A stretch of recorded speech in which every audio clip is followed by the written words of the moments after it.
तो चलो भाई, आज हम लेके आए हैं आपके लिए सॉल्यूशन। चैप्टर है आपका विलियन, ठीक है, जिसमें हम आपको पूरा वन शॉट में आपको पूरा कंप्लीट करा देंगे। और जिसका अभी भी कंप्लीट नहीं हुए हैं चैप्टर, जो अभी भी ये सोच रहे हैं कि हमें कैसे प्रिपरेशन करनी है, क्योंकि आपको पता है पेपर आने में आपका ज्यादा समय नहीं है, ठीक है ना। 26 तारीख से आपके यूपी बोर्ड वालों पेपर है। तो अब आपको क्या काम करना है, जो हम सीरीज चालू किए हैं, ठीक है, उस सीरीज को कंप्लीट देखना है आपने, ठीक है। क्योंकि यहाँ पर हम क्या काम करेंगे, कम समय में ज्यादा चीजों को कराने की कोशिश करेंगे। एक एक शॉर्ट वीडियो में सारे के सारे चैप्टर आपको करा देंगे, ठीक है भाई। तो बस आप क्या काम करना है, चैप्टर को यानी आपको जो पूरी वीडियो है, वीडियो को देखना है, ठीक है। और आपको ये मैं गारंटी देता हूं कि जो चैप्टर है आपका सॉल्यूशन वो कंप्लीटली समझ में आ जाएगा, ठीक है। चलो, तो विलियन एक्चुअली में होता क्या, सबसे पहले तो आपको यही पता होना चाहिए कि एक्चुअली में विलियन क्या है। तो विलियन को पढ़ने से पहले सबसे पहले बेटा आपको विलियन है हमारे पास में, क्या है विलियन।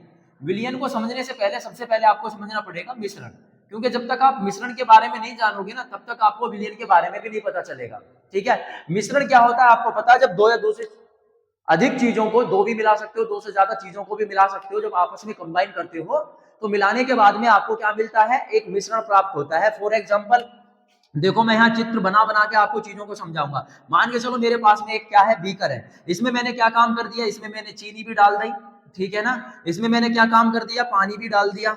इसमें मेरे को नींबू पानी बनाना, ठीक है ना, मैंने इसमें नींबू भी डाल दिया, ठीक है। और मैंने इसमें क्या भी डाल दिया, सॉल्ट बोले तो नमक भी डाल दिया।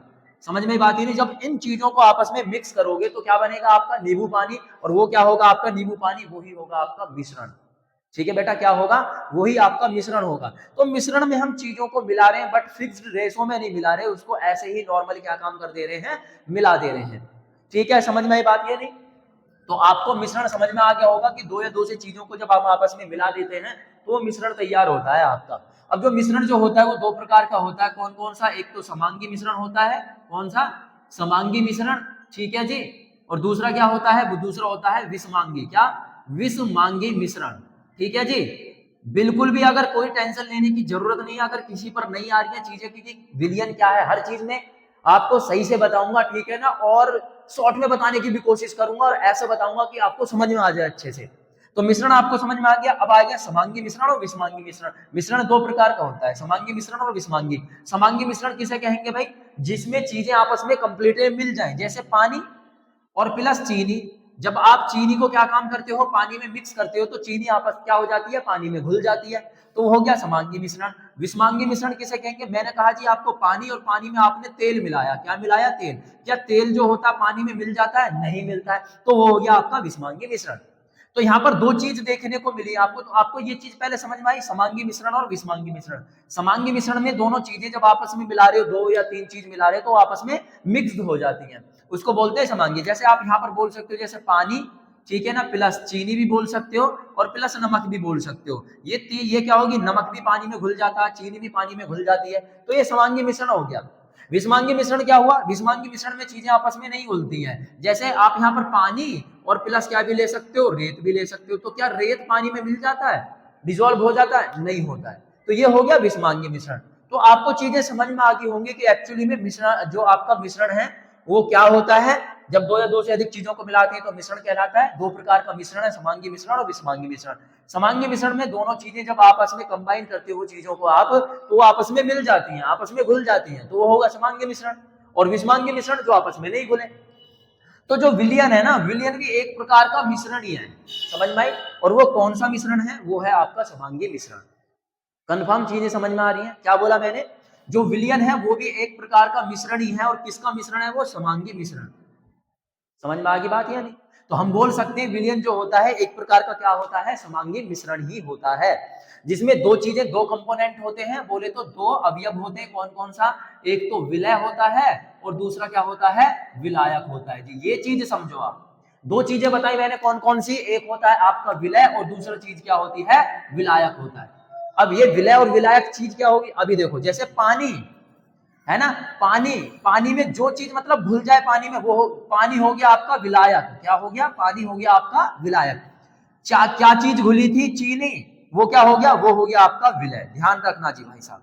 तो इसका मतलब विलय क्या होता है, विलय, विलय जिसमें क्या होता है, जो कोई चीज घुल जाती है उसको बोलते हैं विलय, जिसमें घुलती है उसको बोलते हैं विलायक। जैसे मैंने अभी बताया, मैंने क्या बताया, पानी और प्लस चीनी, ठीक है जी।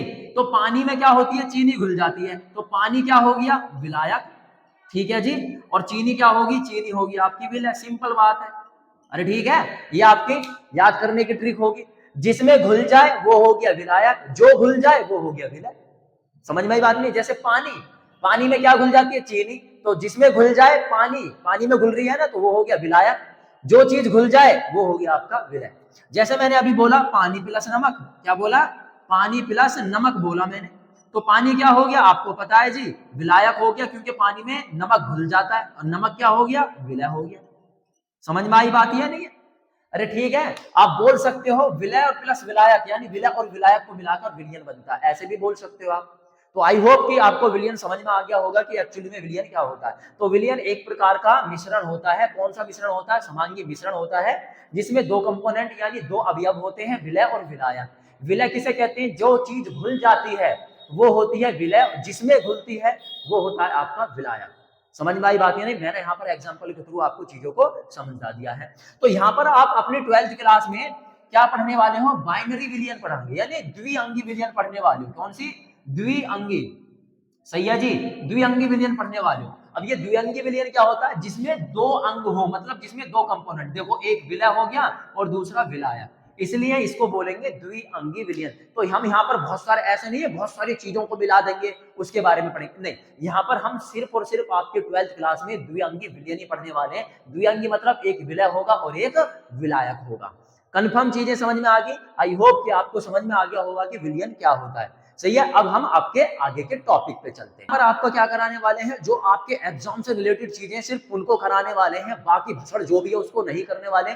जो सिर्फ आपके लिए इंपॉर्टेंट है वो चीज करेंगे। विलियन के अब हम प्रकार देख लेते हैं। क्या देख लेते हैं, विलियन के प्रकार। ठीक है जी, विलियन के प्रकार। विलियन के प्रकारों में देखो, वैसे तो ये दो प्रकार से इनको वर्गीकरण किया गया है। एक कौन सा है, नंबर एक है आपका विलय और विलायक की, क्या बोला, विलय और विलायक। सही है जी, विलय और विलायक की भौतिक अवस्था के आधार पर, की भौतिक अवस्था के आधार पर। सही है जी। और दूसरा कौन सा है, दूसरा है आपका सांद्रता के आधार पर। किसके आधार पर, सांद्रता के आधार पर। सही है जी। देखो विलय और विलायक की भौतिक अवस्था के आधार पर, ये आपके लिए इंपॉर्टेंट नहीं है, ठीक है, क्योंकि आपको पता है भौतिक अवस्थाएं तीन होती हैं, तो ठोस, ठीक है ना, दूसरी द्रव और तीसरी गैस, ये चीज होती हैं। ठोस से, ठोस आपका क्या बन सकता है, विलयन बन सकता है। ठोस से द्रव भी आपका विलयन बन सकता है। ठोस से गैस आपका विलयन बन सकता है। ऐसी द्रव से ठोस, और द्रव से द्रव भी आपका, और द्रव से गैस। समझ में ये बात ये नहीं है? और गैस से ठोस भी आपका विलयन बन सकता है, गैस से आपका द्रव भी विलयन बन सकता है, और गैस से आपका गैस भी विलयन बन सकता है। समझ में बात ये नहीं है? कैसे ये, तो इस प्रकार से अगर देखा जाए विलय और विलायक की भौतिक अवस्था के आधार पर ये 9 प्रकार के होते हैं। ये आपके लिए इंपॉर्टेंट नहीं है। अगर नहीं समझ में आया तो मैं बताता हूँ। देखो ठोस से ठोस कैसे विलयन बनता है। मान के चलो आपके पास में विलय भी ठोस है और विलायक भी ठोस है। अब तुम कहोगे सर विलय और विलायक दोनों ठोस हैं, तो ये आपस में कैसे मिक्स हो जाएंगे भाई, ये तो आपस में घुलेंगे ही नहीं। अरे हो सकते हैं, जब इन दोनों को मैं मेल्ट करूं और मेल्ट करने के बाद में इन दोनों को आपस में मिला दूं, तो ये आपस में मिल जाएंगे, नहीं मिल जाएंगे? तो विलय अगर ठोस है और विलायक भी ठोस है, तब भी सॉल्यूशन बन सकता है। समझ में आई बात या नहीं है?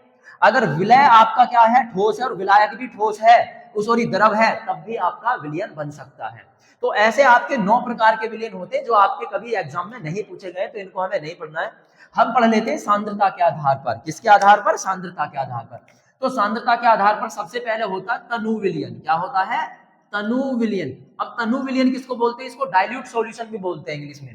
तनु विलयन किसे कहेंगे भाई, तनु विलयन, यानी तनु का मतलब क्या होता है, पतला, क्या, पतला विलयन भी बोल सकते हो इसे, है ना, पतला विलयन। अब पतला विलयन कब बनेगा भैया, बताओ जल्दी से। ये डिपेंड करेगा आपका विलय और विलायक पर, विलय और विलायक।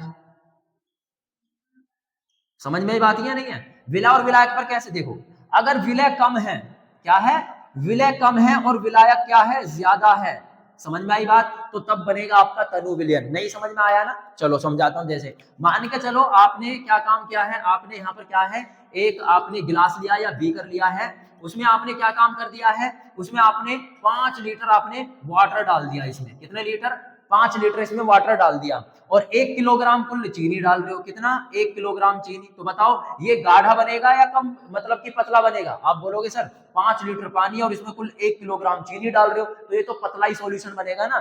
तो अब एक बात बताओ, मैंने क्या करा है, 1 किलोग्राम चीनी डाली है, क्या डाली है, 1 किलोग्राम चीनी, तो चीनी क्या होगी आपको पता है विलय, और पानी क्या हो गया आपका विलायक। अरे इतनी चीज तो कंफर्म है भाई, जो चीज घुल जाती है चीनी क्या होगी विलय, और विलायक क्या होगी आपकी वाटर। अब बताओ वाटर ज्यादा क्वांटिटी में है या फिर आपकी चीनी ज्यादा क्वांटिटी में? आप बोलोगे सर वाटर ज्यादा क्वांटिटी में, तो वही तो बोला, जो विलायक क्या होता है ज्यादा होता है और विलय क्या होता है कम होता है, उसको बोलते हैं हम तनु विलयन, यानी पतला विलयन रहता है। इसमें विलय की मात्रा जो होती है वो क्या होती है, कम होती है। समझ में आई बात या नहीं है? जैसे आपने कि मैंने अभी बताया, आपने 5 लीटर पानी ले लिया है और 1 किलोग्राम कुल चीनी ले ली, तो उसमें चीनी डालोगे तो पता भी नहीं चलेगा कि कहाँ घुल गई चीनी, है ना, तो वो हो गया आपका तनु विलयन। समझ गए? तो ध्यान रखना तनु विलयन किसे कहेंगे, जिसमें विलय कम होता है और विलायक ज्यादा होता है। दूसरा होता है आपका तनु विलयन के बाद में सांद्र विलयन। कौन सा होता है, सांद्र विलयन। अरे ठीक है, सांद्र विलयन जिसको बोलते हो गाढ़ा, क्या होता है ये, गाढ़ा विलयन भी होता है, इसको बोलते हैं गाढ़ा होता है, सही है जी। और सांद्र विलयन किसे कहेंगे भाई, अब इसमें वही आ जाओ, विलय और विलायक, क्या आ जाओ, विलय और विलायक आ जाओ, चलो जल्दी से देखो। विलय, जिसमें विलय क्या होगा, अब विलय ज्यादा होगा और विलायक क्या होगा, विलायक कम होगा आपका, तो उसको बोलेंगे हम क्या, सांद्र विलयन। क्या बोलेंगे, सांद्र विलयन। जैसे रसगुल्ला तो सभी ने खाया है, तो रसगुल्ले का जो रस होता है बताओ गाढ़ा होता है पतला होता है? आप बोलोगे सर गाढ़ा होता है, उसमें पानी कम रहता है रसगुल्ले के रस में और चीनी ज्यादा होती है ना, समझ में आई? तो वो हो गया आपका सांद्र विलयन। तो सांद्र विलयन में विलय ज्यादा होता है, विलायक कम होता है। जैसे मैंने अभी बताया, आपके पास में एक बीकर है, समझ में आई बात या नहीं है, उसमें आपने कुल कितना पानी डाला है, 1 लीटर आपने पानी डाल दिया और उसमें क्या काम कर दिया, 4 किलोग्राम आपने चीनी डाल दीजिए, है ना। 1 लीटर क्या डाला, पानी, और 4 किलोग्राम क्या डाल दी मैंने, चीनी डाल दी। तो आप क्या बोलोगे, सर 4 किलोग्राम 1 लीटर में 4 किलोग्राम चीनी डाल रहे हो आप, तो ये तो गाढ़ा बन जाएगा, है या नहीं है? तो इसलिए इसको बोलेंगे हम सांद्र विलयन। समझ गए? तो सांद्र विलयन किसे कहेंगे, जिसमें विलय क्या होता है, ज्यादा होता है और विलायक क्या होता है, कम होता है, उसको बोलते हैं हम सांद्र विलयन। जैसे मैंने आपको एग्जांपल भी बता दिया, रसगुल्ले का रस, ठीक है भैया। उसके बाद में सांद्र विलयन के बाद में तीसरा आ जाता है आपका संतृप्त विलयन। क्या आ जाता है, संतृप्त विलयन आ जाता है जी, सही है जी, संतृप्त विलयन। अब संतृप्त विलयन किसे कहेंगे, संतृप्त विलयन ऐसा विलयन होता है जिसमें जो विलय है, क्या है, जिसमें जो विलय है वो क्या हो जाए, विलायक में घुलना बंद हो जाए। क्या हो जाए, विलायक में घुलना बंद हो जाए। समझ में बात है, बंद हो जाए, उसको क्या बोलेंगे हम, उसको बोलेंगे संतृप्त विलय। क्या बोलेंगे, संतृप्त विलयन। जिसमें विलय विलायक में घुलना बंद हो जाता है उसको बोलते हैं संतृप्त विलयन। कैसे, जैसे बताता हूं फॉर एग्जांपल। मान के चलो आपके पास में आपने क्या काम कर लिया, एक बीकर ले लिया है, इसको क्या काम कर रहे हो आप, नीचे से गर्म कर रहे हो, ठीक है जी, और इसमें क्या काम कर दिया, इसमें भरा हुआ है पानी। क्या भरा हुआ है, पानी। पानी आप क्या काम कर रहे हो, पानी गर्म है, आप ऊपर से क्या डाल रहे हो, इसमें चीनी डाल रहे हो। समझ में बात नहीं है, चीनी डाल रहे हो और किसी स्टिक से इसको क्या काम कर रहे हो, हिला रहे हो। समझ में बात क्या नहीं है, पानी में चीनी डाल रहे हो, इसको हिलाए जा रहे हो, तो चीनी घुलती रहेगी और क्या होगा, पानी में चीनी घुलती रहेगी घुलती रहेगी। जब क्या काम करोगे, जब एक लिमिट ऐसी आएगी कि चीनी क्या होगी, जब ज्यादा हो जाएगी, जब आप चीनी डाल रहे हो पानी में, ठीक है ना, और चला रहे हो तो घुल रही है घुल रही है घुल रही है, एक टाइम ऐसा आ जाएगा कि चीनी पानी में घुलना बंद हो जाएगी। जब चीनी पानी में घुलना बंद हो जाए तो समझ लेना वो क्या है, आपका संतृप्त विलयन है। तो वही बात मैंने कही है, संतृप्त विलयन किसे कहेंगे, जिसमें विलय विलायक में घुलना बंद हो जाता है, उसको हम संतृप्त विलयन कहते हैं। समझ में आ गया भैया विलयन के प्रकार। अब तो अगला टॉपिक है हमारा विलयन के सांद्रण को व्यक्त करने की विधियां, ठीक है ना। जो विलयन होता है, विलयन के जो सांद्रण होती है, उनकी सांद्रता जो होती है, उनको किस किस विधि के द्वारा हम क्या कर सकते हैं, मेजर कर सकते हैं। तो बहुत सारी विधियां हैं आपके लिए। कौन कौन सी विधियां भैया, सबसे पहला आपका भार प्रतिशत, फिर आयतन प्रतिशत, फिर विलयन की पीपीएम में सांद्रता, नॉर्मलता, मोललता और मोल प्रभाव। ये बहुत सारी विधियां होती हैं आपको विलयन को सांद्रण को व्यक्त करने के लिए। लेकिन हमारे यहाँ पर ना तो भार प्रतिशत इंपॉर्टेंट है, ना आयतन, ना ही विलयन की पीपीएम में इतनी मतलब मोस्ट है, फिर भी मैं बता दूंगा, और ना ही नॉर्मलता। ये तीन ज्यादा मोस्ट है हमारे लिए। कौन कौन सी, मोलरता, मोललता और मोल प्रभाव। समझ में बात ये नहीं है, इनको इतना आप याद करो या मत करो, बट इनको आप मोलरता, मोललता और मोल प्रभाव को जरूर याद कर लेना। ये मोस्ट इंपोर्टेंट है और इनसे न्यूमेरिकल भी पूछे जाते हैं। वैसे फिर भी मैं बता देता हूँ, देखो भार प्रतिशत क्या होता है, इसको W/W से रिप्रेजेंट करते हैं। भार प्रतिशत क्या होता है कि विलय का भार अपॉन विलयन का भार। समझ में आई बात ये नहीं है, यानी small w upon capital W into 1000। 1000 क्यों लगाया है, 1000 इसलिए लगाया है क्योंकि यहाँ पर प्रतिशत की बात की गई है, तो इसलिए यहाँ पर 100 आ जाएगा।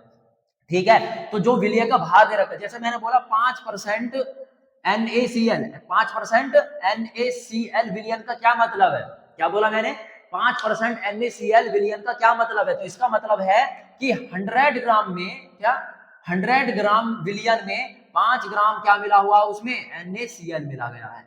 समझ में बात ये नहीं है, तो इसका मतलब ये हो गया, चीज समझ में आ गई है नहीं, तो इतनी ये इंपॉर्टेंट नहीं है। तो भार प्रतिशत क्या होता है, विलय का भार अपॉन विलयन का भार इंटू 1000, यानी W upon capital W into 1000। ऐसे आयतन प्रतिशत होता है, आयतन प्रतिशत को हम डिनोट करते हैं किससे, आयतन प्रतिशत को हम करते हैं V अपॉन V से डिनोट। समझ में आई, किससे डिनोट करते हैं, V अपॉन V से। तो आयतन प्रतिशत क्या होता है, विलय का आयतन, जो भी विलय का आयतन दे रखा होगा अपॉन विलयन का आयतन इंटू 1000। तो हम बोल सकते हैं V अपॉन क्या, कैपिटल V इंटू 1000 बोल सकते हो। समझ में बात है नहीं।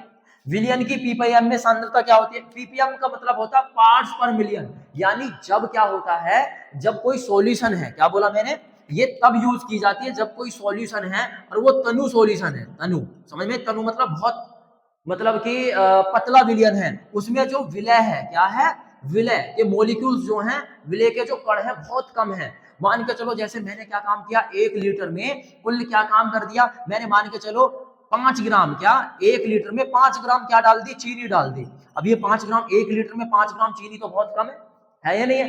तो उसलिए जब क्या होता है, जब विलय की मात्रा बहुत कम होती है विलयन में, तब इस चीज का यूज करते हैं, उसको बोलते हैं पार्ट्स पर मिलियन। तब की जाती थी, तो 10 लाखवां भाग बोल रहा है, 10 लाखवां भाग, तो 10 लाखवें भाग का मतलब है विलय की मात्रा बहुत कम है, तब इसका यूज किया जाता है विलयन की पीपीएम में सांद्रता का। समझ में आई बात या नहीं। अब आ जाती है नॉर्मलता, इसको डिनोट करते हैं बेटा कैपिटल एन से, किससे, कैपिटल एन से। तो कैपिटल एन बराबर नॉर्मलता क्या होती है, विलय के ग्राम तुल्यांकों की संख्या अपॉन विलयन का आयतन। समझ में आए, किसी विलयन के आयतन में उपस्थित 1 लीटर विलयन में उपस्थित विलय के ग्राम तुल्यांकों की संख्या को क्या बोलते हैं, नॉर्मलता। फॉर्मूले से याद कर लो, विलयन के 1 लीटर आयतन में उपस्थित विलय के ग्राम तुल्यांकों की संख्या को क्या बोलते हैं, नॉर्मलता।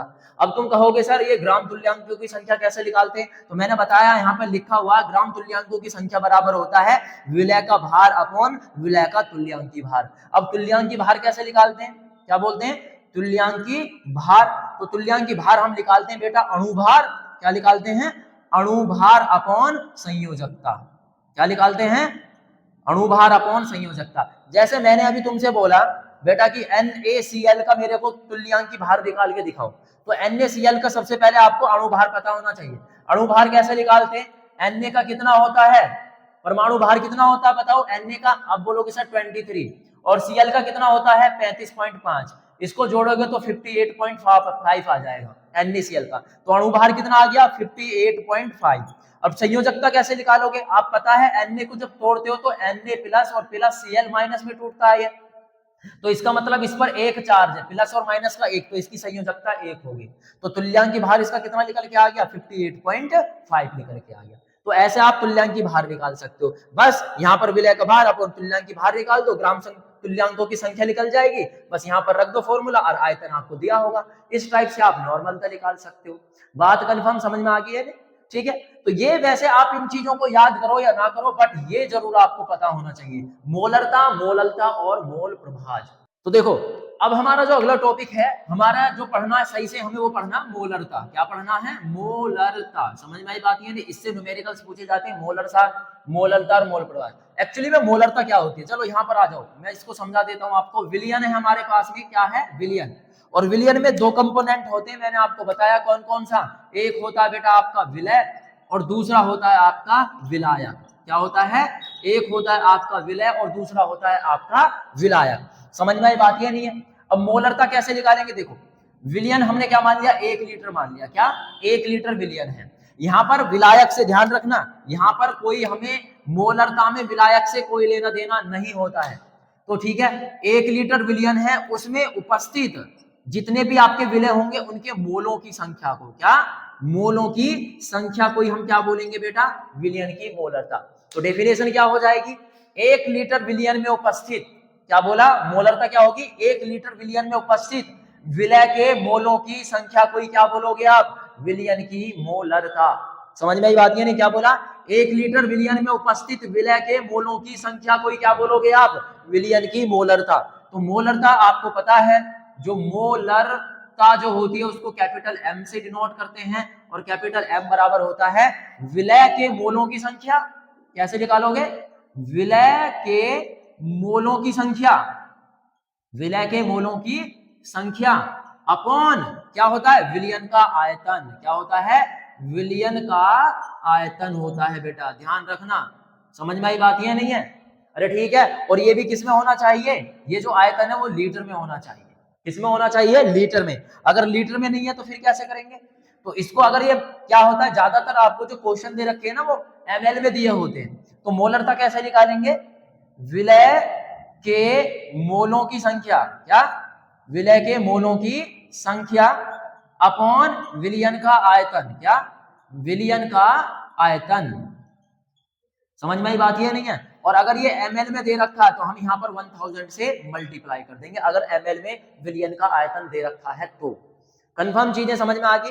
अब कहोगे सर विलय के मोलों की संख्या कैसे निकालेंगे, तो आ जाओ जरा जरा बता देता हूं। विलय के मोलों की संख्या, क्या बोला, विलय के मोलों की संख्या कैसे निकालेंगे, तो विलय के मोलों की संख्या होता है बेटा भार अपॉन अणुभार। समझ में ही बात है नहीं, क्या बोला, भार अपॉन अणुभार।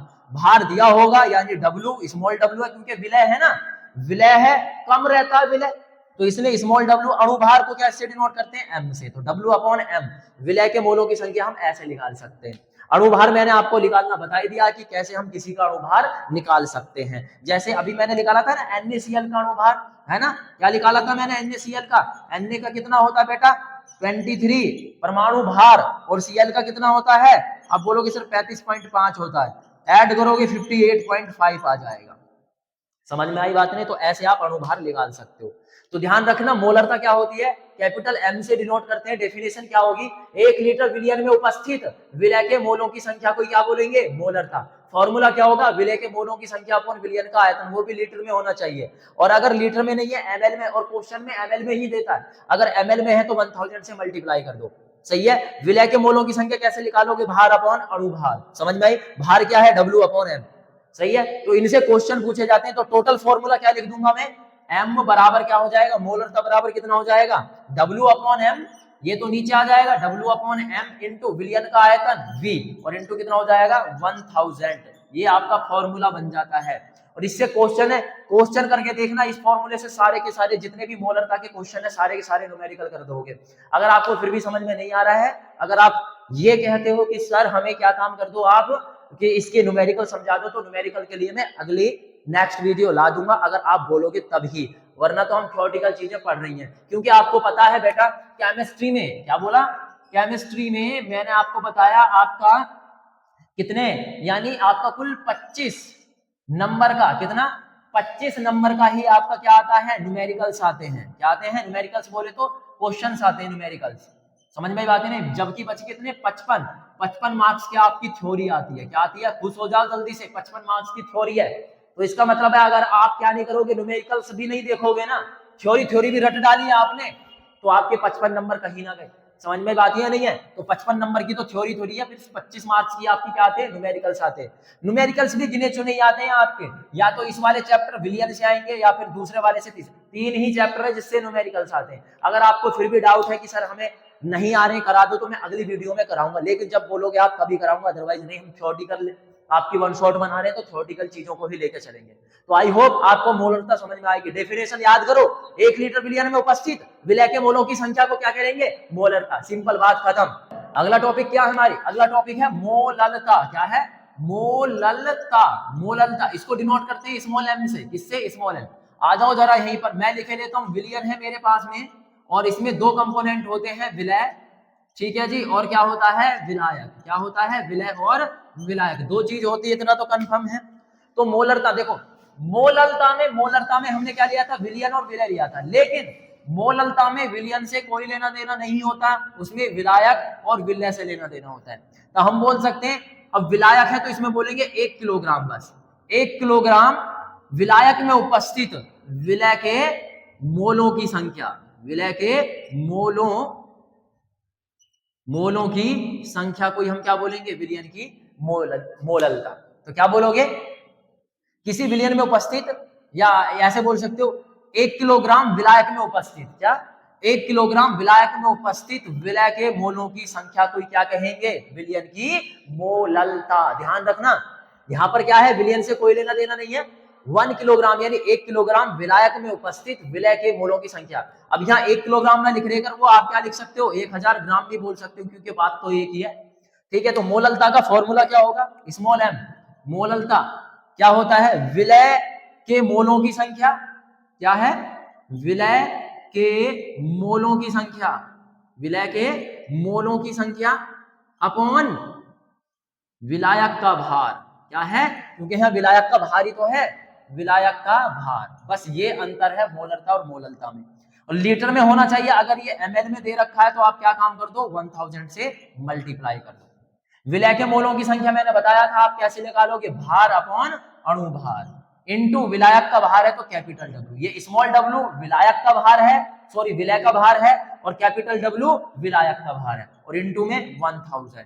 ये आपका फॉर्मूला हुआ किसका, बोलो, मोललता का। किसका फॉर्मूला हुआ, मोललता का। अब आ जाता है नेक्स्ट आपका मोल प्रभाज। क्या आ जाता है, मोल प्रभाज।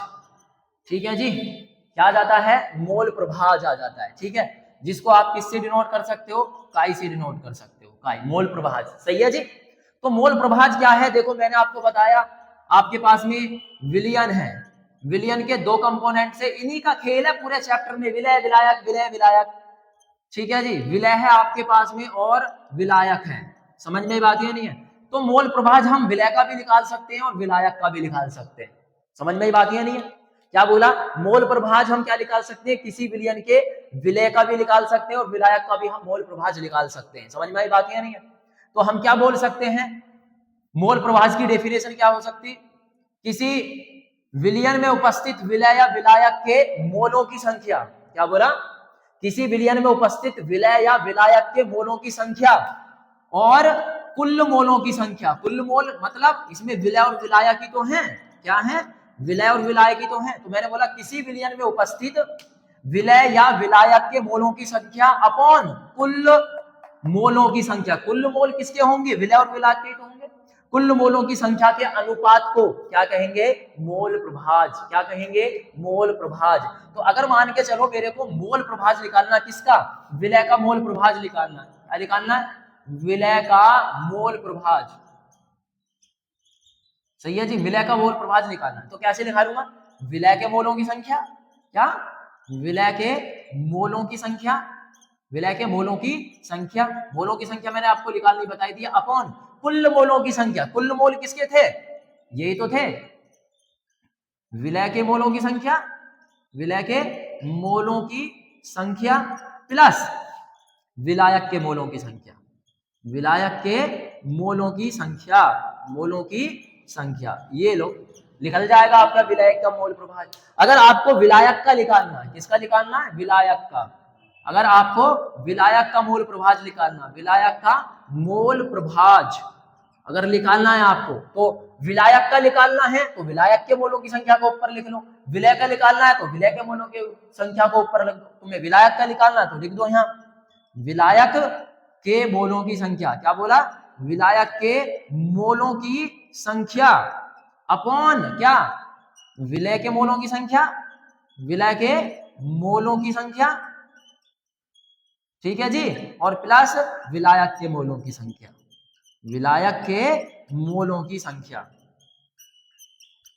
समझ में ही बात ये नहीं है। तो ये था। अब देखो मैंने यही तो बताया था, मोल प्रभाज क्या होता है कि विलय या विलायक, क्योंकि आपको पता है विलयन में विलय और विलायक ही होते हैं, तो मोल प्रभाज हम विलय का भी निकाल सकते हो, विलायक का भी निकाल सकते हो। तो यही तो बोला था, किसी विलयन में उपस्थित विलय या विलायक के मोलों की संख्या अपॉन कुल मोलों की संख्या के अनुपात को क्या कहेंगे, मोल प्रभाज। क्या कहेंगे, मोल प्रभाज। अगर मान के चलो विलय के मोल प्रभाज आपने क्या माना है, काई 1 माना है, और विलायक का मोल प्रभाज आपने क्या माना है, Chi2 माना है। विलय के मोलों की संख्या आपने स्मॉल n मानी है क्योंकि विलय कम होता है, और विलायक के मोलों की संख्या क्या, विलायक के मोलों की संख्या आपने कैपिटल N मानी है। तब आप क्या फॉर्मूला बनाओगे, अगर विलय का मोल प्रभाज निकालना है तो क्या लिखोगे, Chi1 बराबर कितना हो जाएगा, विलय के मोलों की संख्या यानी n अपॉन विलय के मोलों की संख्या n और प्लस विलायक के मोलों की संख्या, विलायक के मोलों की संख्या क्या है, n हो जाएगी। अगर Chi2 निकालने हो, Chi2 क्या था आपका, विलायक का मोल प्रभाज था। अगर विलायक का मोल प्रभाज निकालना है तो विलायक के मोलों की संख्या, विलायक क्या था, कैपिटल N अपॉन विलय के मोलों की संख्या n प्लस विलायक के मोलों की संख्या बोला तो कैपिटल N। ये मैंने शॉर्ट फॉर्मूले हैं, ठीक है जी, ये शॉर्ट फॉर्मूला है आपका। बताओ चीजें कंफर्म है, तो ये आपकी बहुत मोस्ट इंपोर्टेंट है, मोलरता, मोललता और मोल प्रभाज। इससे न्यूमेरिकल भी आ सकते हैं और डेफिनेशन तो आती है आपकी, ठीक है बेटा। तो ये आपका विलयन के सांद्रण को व्यक्त करने की विधियां यहाँ पर लास्ट होती है। तो अब हमारा जो टॉपिक है अगला नेक्स्ट वो है विलयता, है ना। विलयता का मतलब क्या होता है, किसी चीज का क्या होना, डिजोल्व होना, है ना, वही तो विलयता है। मान कर लो, चलो जैसे आपके पास में क्या है, ये पानी है, ठीक है ना, क्या है, पानी, वाटर है आपके पास में, आप इसमें क्या काम कर रहे हो, चीनी को घोल रहे हो, क्या कर रहे हो, चीनी को घोल रहे हो। तो ये कितनी देर में या कितनी जल्दी घुल जा रही है, वही तो इसकी विलयता है। मैं तुमसे कह रहा हूं कि पानी आप क्या काम कर रहे हो, पानी में चीनी डाल रहे हो, चीनी जल्दी घुल जाएगी, या फिर मैं आपको बोलने लगूं नमक जल्दी घुल जाएगा, तो आप बोलोगे सर नमक जल्दी घुल जाएगा चीनी से, तो इसका मतलब क्या हुआ, चीनी की जो विलयता है वो पानी में कम है, किससे, नमक से। अरे यही तो बोलोगे, तो विलयता क्या है, एक प्रकार का घुलनशीलता ही होती है। मीन्स कहने का मतलब है जो चीज आपस में क्या हो जाती है, मतलब जो चीज क्या हो जाए, विलय है आपका, विलय क्या होता है, जो पानी में डिजोल्व हो जाता है, या कोई भी विलायक में डिजोल्व हो रहा है, तो वो कितनी देर में कितनी जल्दी डिजोल्व हो रहा है, वही उसकी विलयता है। तो यहाँ पर लिखा हुआ है किसी पदार्थ की वह मात्रा जो निश्चित ताप पर, है ना, किसी पदार्थ की वह मात्रा, कोई भी पदार्थ हो सकता है, चीनी, नमक, कोई भी विलय हो सकता है, 100 ग्राम विलायक को संतृप्त करने के लिए आवश्यक होती है। संतृप्त मतलब कि उसमें जैसे चीनी है, चीनी को आप एक कंडीशन ही तक तो डिजोल्व करोगे, उससे ज्यादा डिजोल्व वो नहीं हो सकती, संतृप्त विलयन बन जाएगा। क्योंकि मैंने आपको बताया तो संतृप्त विलयन क्या होता है कि जब हम क्या करते हैं, विलायक में विलय को डिजोल्व करते जाए, डिजोल्व करते जाए, डिजोल्व करते जाए, और एक कंडीशन ऐसी आ जाए कि जो विलय है वो विलायक में घुलना बंद हो जाए, वही क्या आपका संतृप्त विलयन है। समझ में आई बात ये नहीं। तो जब 100 ग्राम विलायक को क्या कर दे, संतृप्त कर दे, वो मात्रा उसकी क्या कहलाएगी, विलयता। सिंपल लैंग्वेज में अगर देखो तो विलयता एक प्रकार की घुलनशीलता हो रही है कि कोई चीज कितनी जल्दी या क्या हो रही है, देर में घुल रही है, वो उसकी डिपेंड करता है उसके अंदर इंटरमोलिकुलर फोर्स पर। समझ में आई बात ये नहीं है। तो ये हो गया आपका विलयता। अब देखो विलयता हमें यहाँ पर क्या काम करना है, गैसों का द्रव्य, देखो ऐसे तो बहुत सारे विलयन बनते हैं, ठोस ठोस भी आपस में मिलते हैं तो आपस में मिलेंगे, उनमें भी विलयता होगी, ठोस द्रव भी होते हैं, ठोस गैस भी हो सकते हैं, बहुत सारे 9 प्रकार के विलयन बनते हैं। लेकिन केवल और केवल आपके जो टॉपिक है यहाँ पर, आपका जो चैप्टर में जो टॉपिक है, हम केवल पढ़ेंगे गैसों का द्रव्य विलयन। क्या करेंगे, गैसों का द्रव्य विलयन के बारे में पढ़ेंगे। अब तुम कहोगे ये क्या है गैसों का द्रव्य विलयन, क्या चीज है, तो इसका मतलब है हम क्या काम कर रहे हैं, किसी द्रव में क्या डिजोल्व कर रहे हैं, गैस को डिजोल्व कर रहे हैं। क्या कर रहे हैं, किसी द्रव में गैस को डिजोल्व कर रहे हैं। तो आप बोलोगे सर गैस को द्रव में डिजोल्व करना, जी हाँ, गैस को डिजोल्व में करना है, किसमें, द्रव में। समझ में। एक्चुअली में अगर देखा जाए कोई भी जो गैस है वो द्रव में डिजोल्व नहीं होते, सही है, मोस्ट ऑफ दीज जो गैसेस हैं वो द्रव में डिजोल्व नहीं होती हैं। जैसे मान के चलो आपने देखा होगा कार्बन डाइऑक्साइड, जब आप कभी क्या काम करेंगे, हो स्विमिंग पूल में गए होगे, तो आप जब जैसे ही क्या काम करते हो, नीचे गोता मारते हो नीचे, तो क्या होते हैं आपके मुख के जो कार्बन डाइऑक्साइड है वो बुलबुले के रूप में बाहर आ जाती है। तो वो कार्बन डाइऑक्साइड गैस ही तो थी। अगर वो कार्बन डाइऑक्साइड पानी में घुल जाती तो बबल के रूप में ऊपर नहीं आती, वो तो उसी में डिजोल्व हो जाती, बबल बनते ही नहीं। तो इससे क्या पता चलता है कि जो गैस होती है वो पानी में डिजोल्व नहीं होती, मतलब लिक्विड में डिजोल्व नहीं होती है। तो फिर हमने यहाँ टॉपिक कैसे लिख दिया, गैसों का द्रव में विलयन, यानी हम कैसे द्रव को क्या कर रहे हैं, गैस को द्रव में डिसॉल्व कर रहे हैं। तो उसके लिए अलग कंडीशन है, पहले मेरे इस टॉपिक को समझो कि एक्चुअली में कहना क्या चाह रहा है। हम किसी भी गैस को द्रव में डिसॉल्व कर रहे हैं, अगर ये नॉर्मल ऐसे ही कोई भी गैस द्रव में डिसॉल्व हो जाती तो ये आपका कोई टॉपिक बनता ही नहीं। समझ में बात ये नहीं, अगर नॉर्मल गैस द्रव में डिसॉल्व हो जाती तो टॉपिक बनता ही नहीं कि हाँ जी हमें पता चलता कि गैस को हम द्रव में डिसॉल्व कर सकते हैं।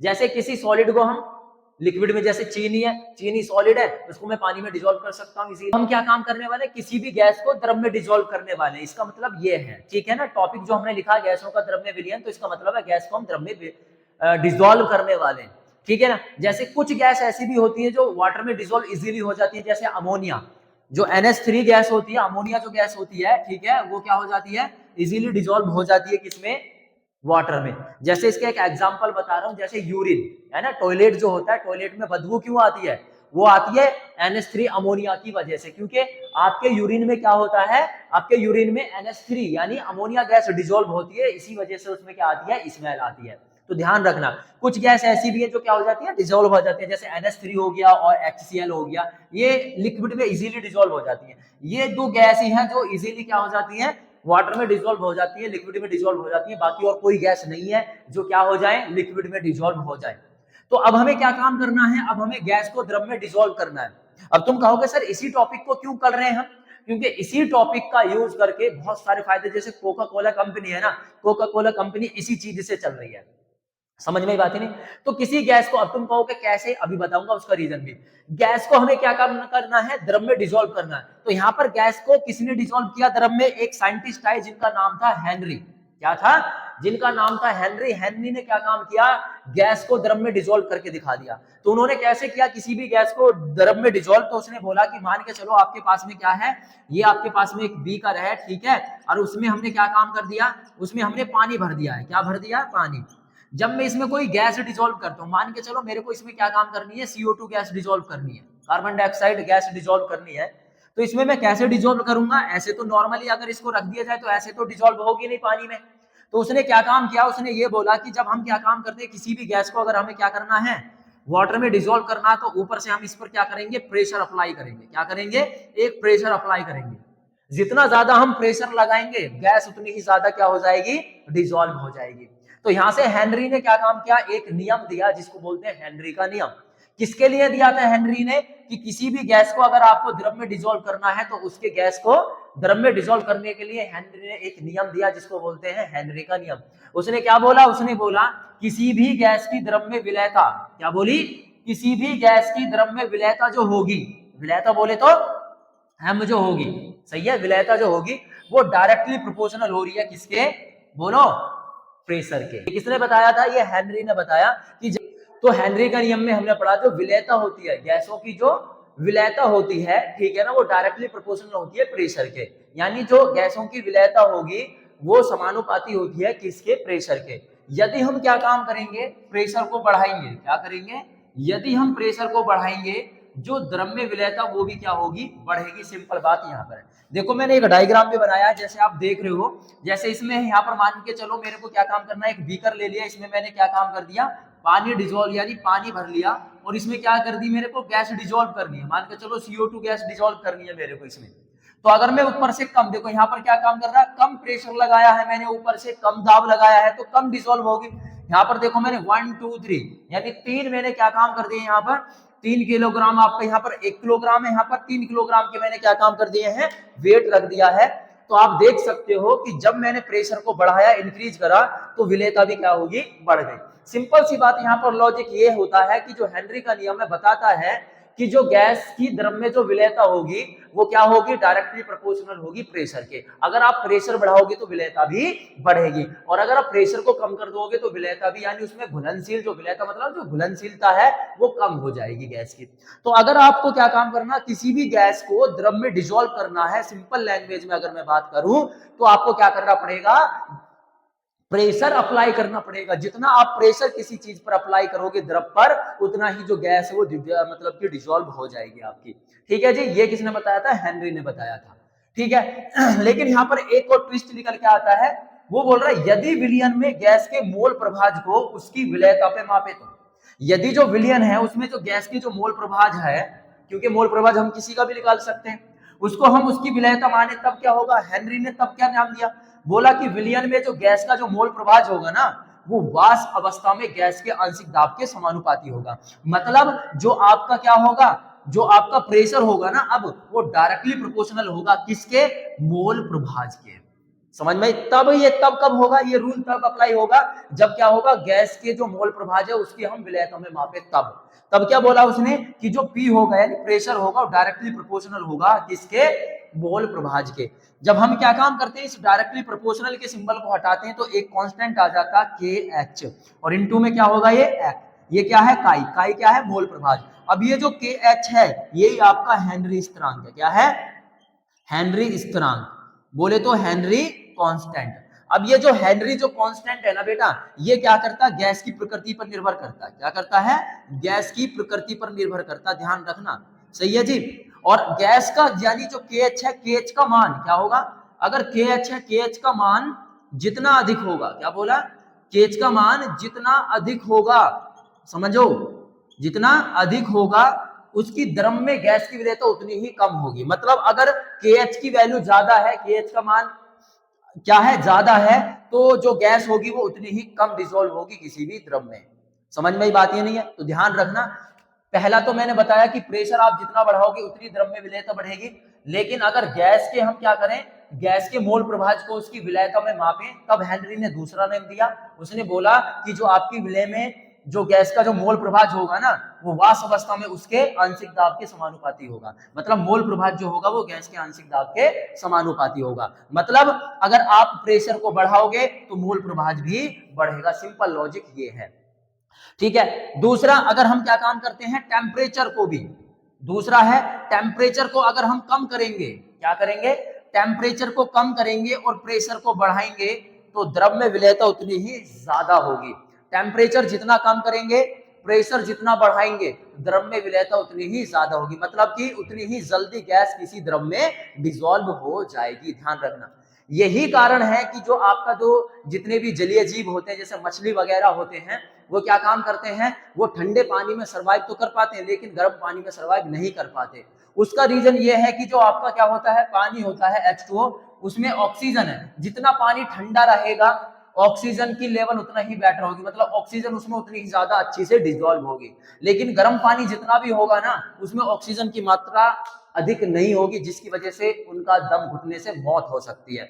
तो ध्यान रखना, पानी जितना ठंडा होगा, ठीक है ना, जितनी भी मछली वगैरह जलीय जीव हैं वो उतने ही ज्यादा जल्दी से क्या करेंगे, अच्छे से सर्वाइव कर पाएंगे। लेकिन अगर पानी गर्म हो जाता है तो उनमें पानी में क्या नहीं कर पाती हैं, जो जंगली मतलब कि जो जलीय जीव होते हैं वो अच्छे से सर्वाइव नहीं कर पाते। इसका कारण ये है क्योंकि जो आपका टेम्परेचर बढ़ेगा, किसी भी द्रव का टेम्परेचर बढ़ेगा तो जो आपका गैस होगी उसकी विलेयता क्या हो जाएगी, कम हो जाएगी। समझ में आई बात ये नहीं? तो दो चीज याद रखो, सिंपल सी बात है कि अगर आप किसी भी गैस को द्रव में डिसॉल्व कर रहे हो तो नंबर एक, टेम्परेचर कम होना चाहिए और प्रेशर ज्यादा होना चाहिए।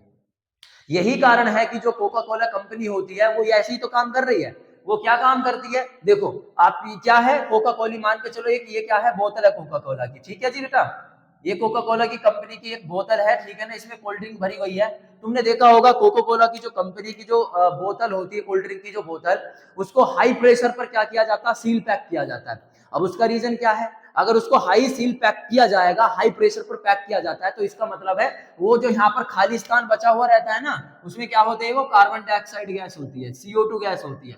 प्रेशर की वजह से वो इसमें क्या होती है, डिसॉल्व हो जाती है इजीली। जब इसको क्या करते हो, फ्रीज में रखते हो ना, ठंडी हो जाती है, ठंडी होने की वजह से, और प्रेशर पहले से ही रहता है इसमें बोतल में, तो वो गैस जो होती है कार्बन डाइऑक्साइड, वो क्या हो जाती है, इसमें डिसॉल्व हो जाती है।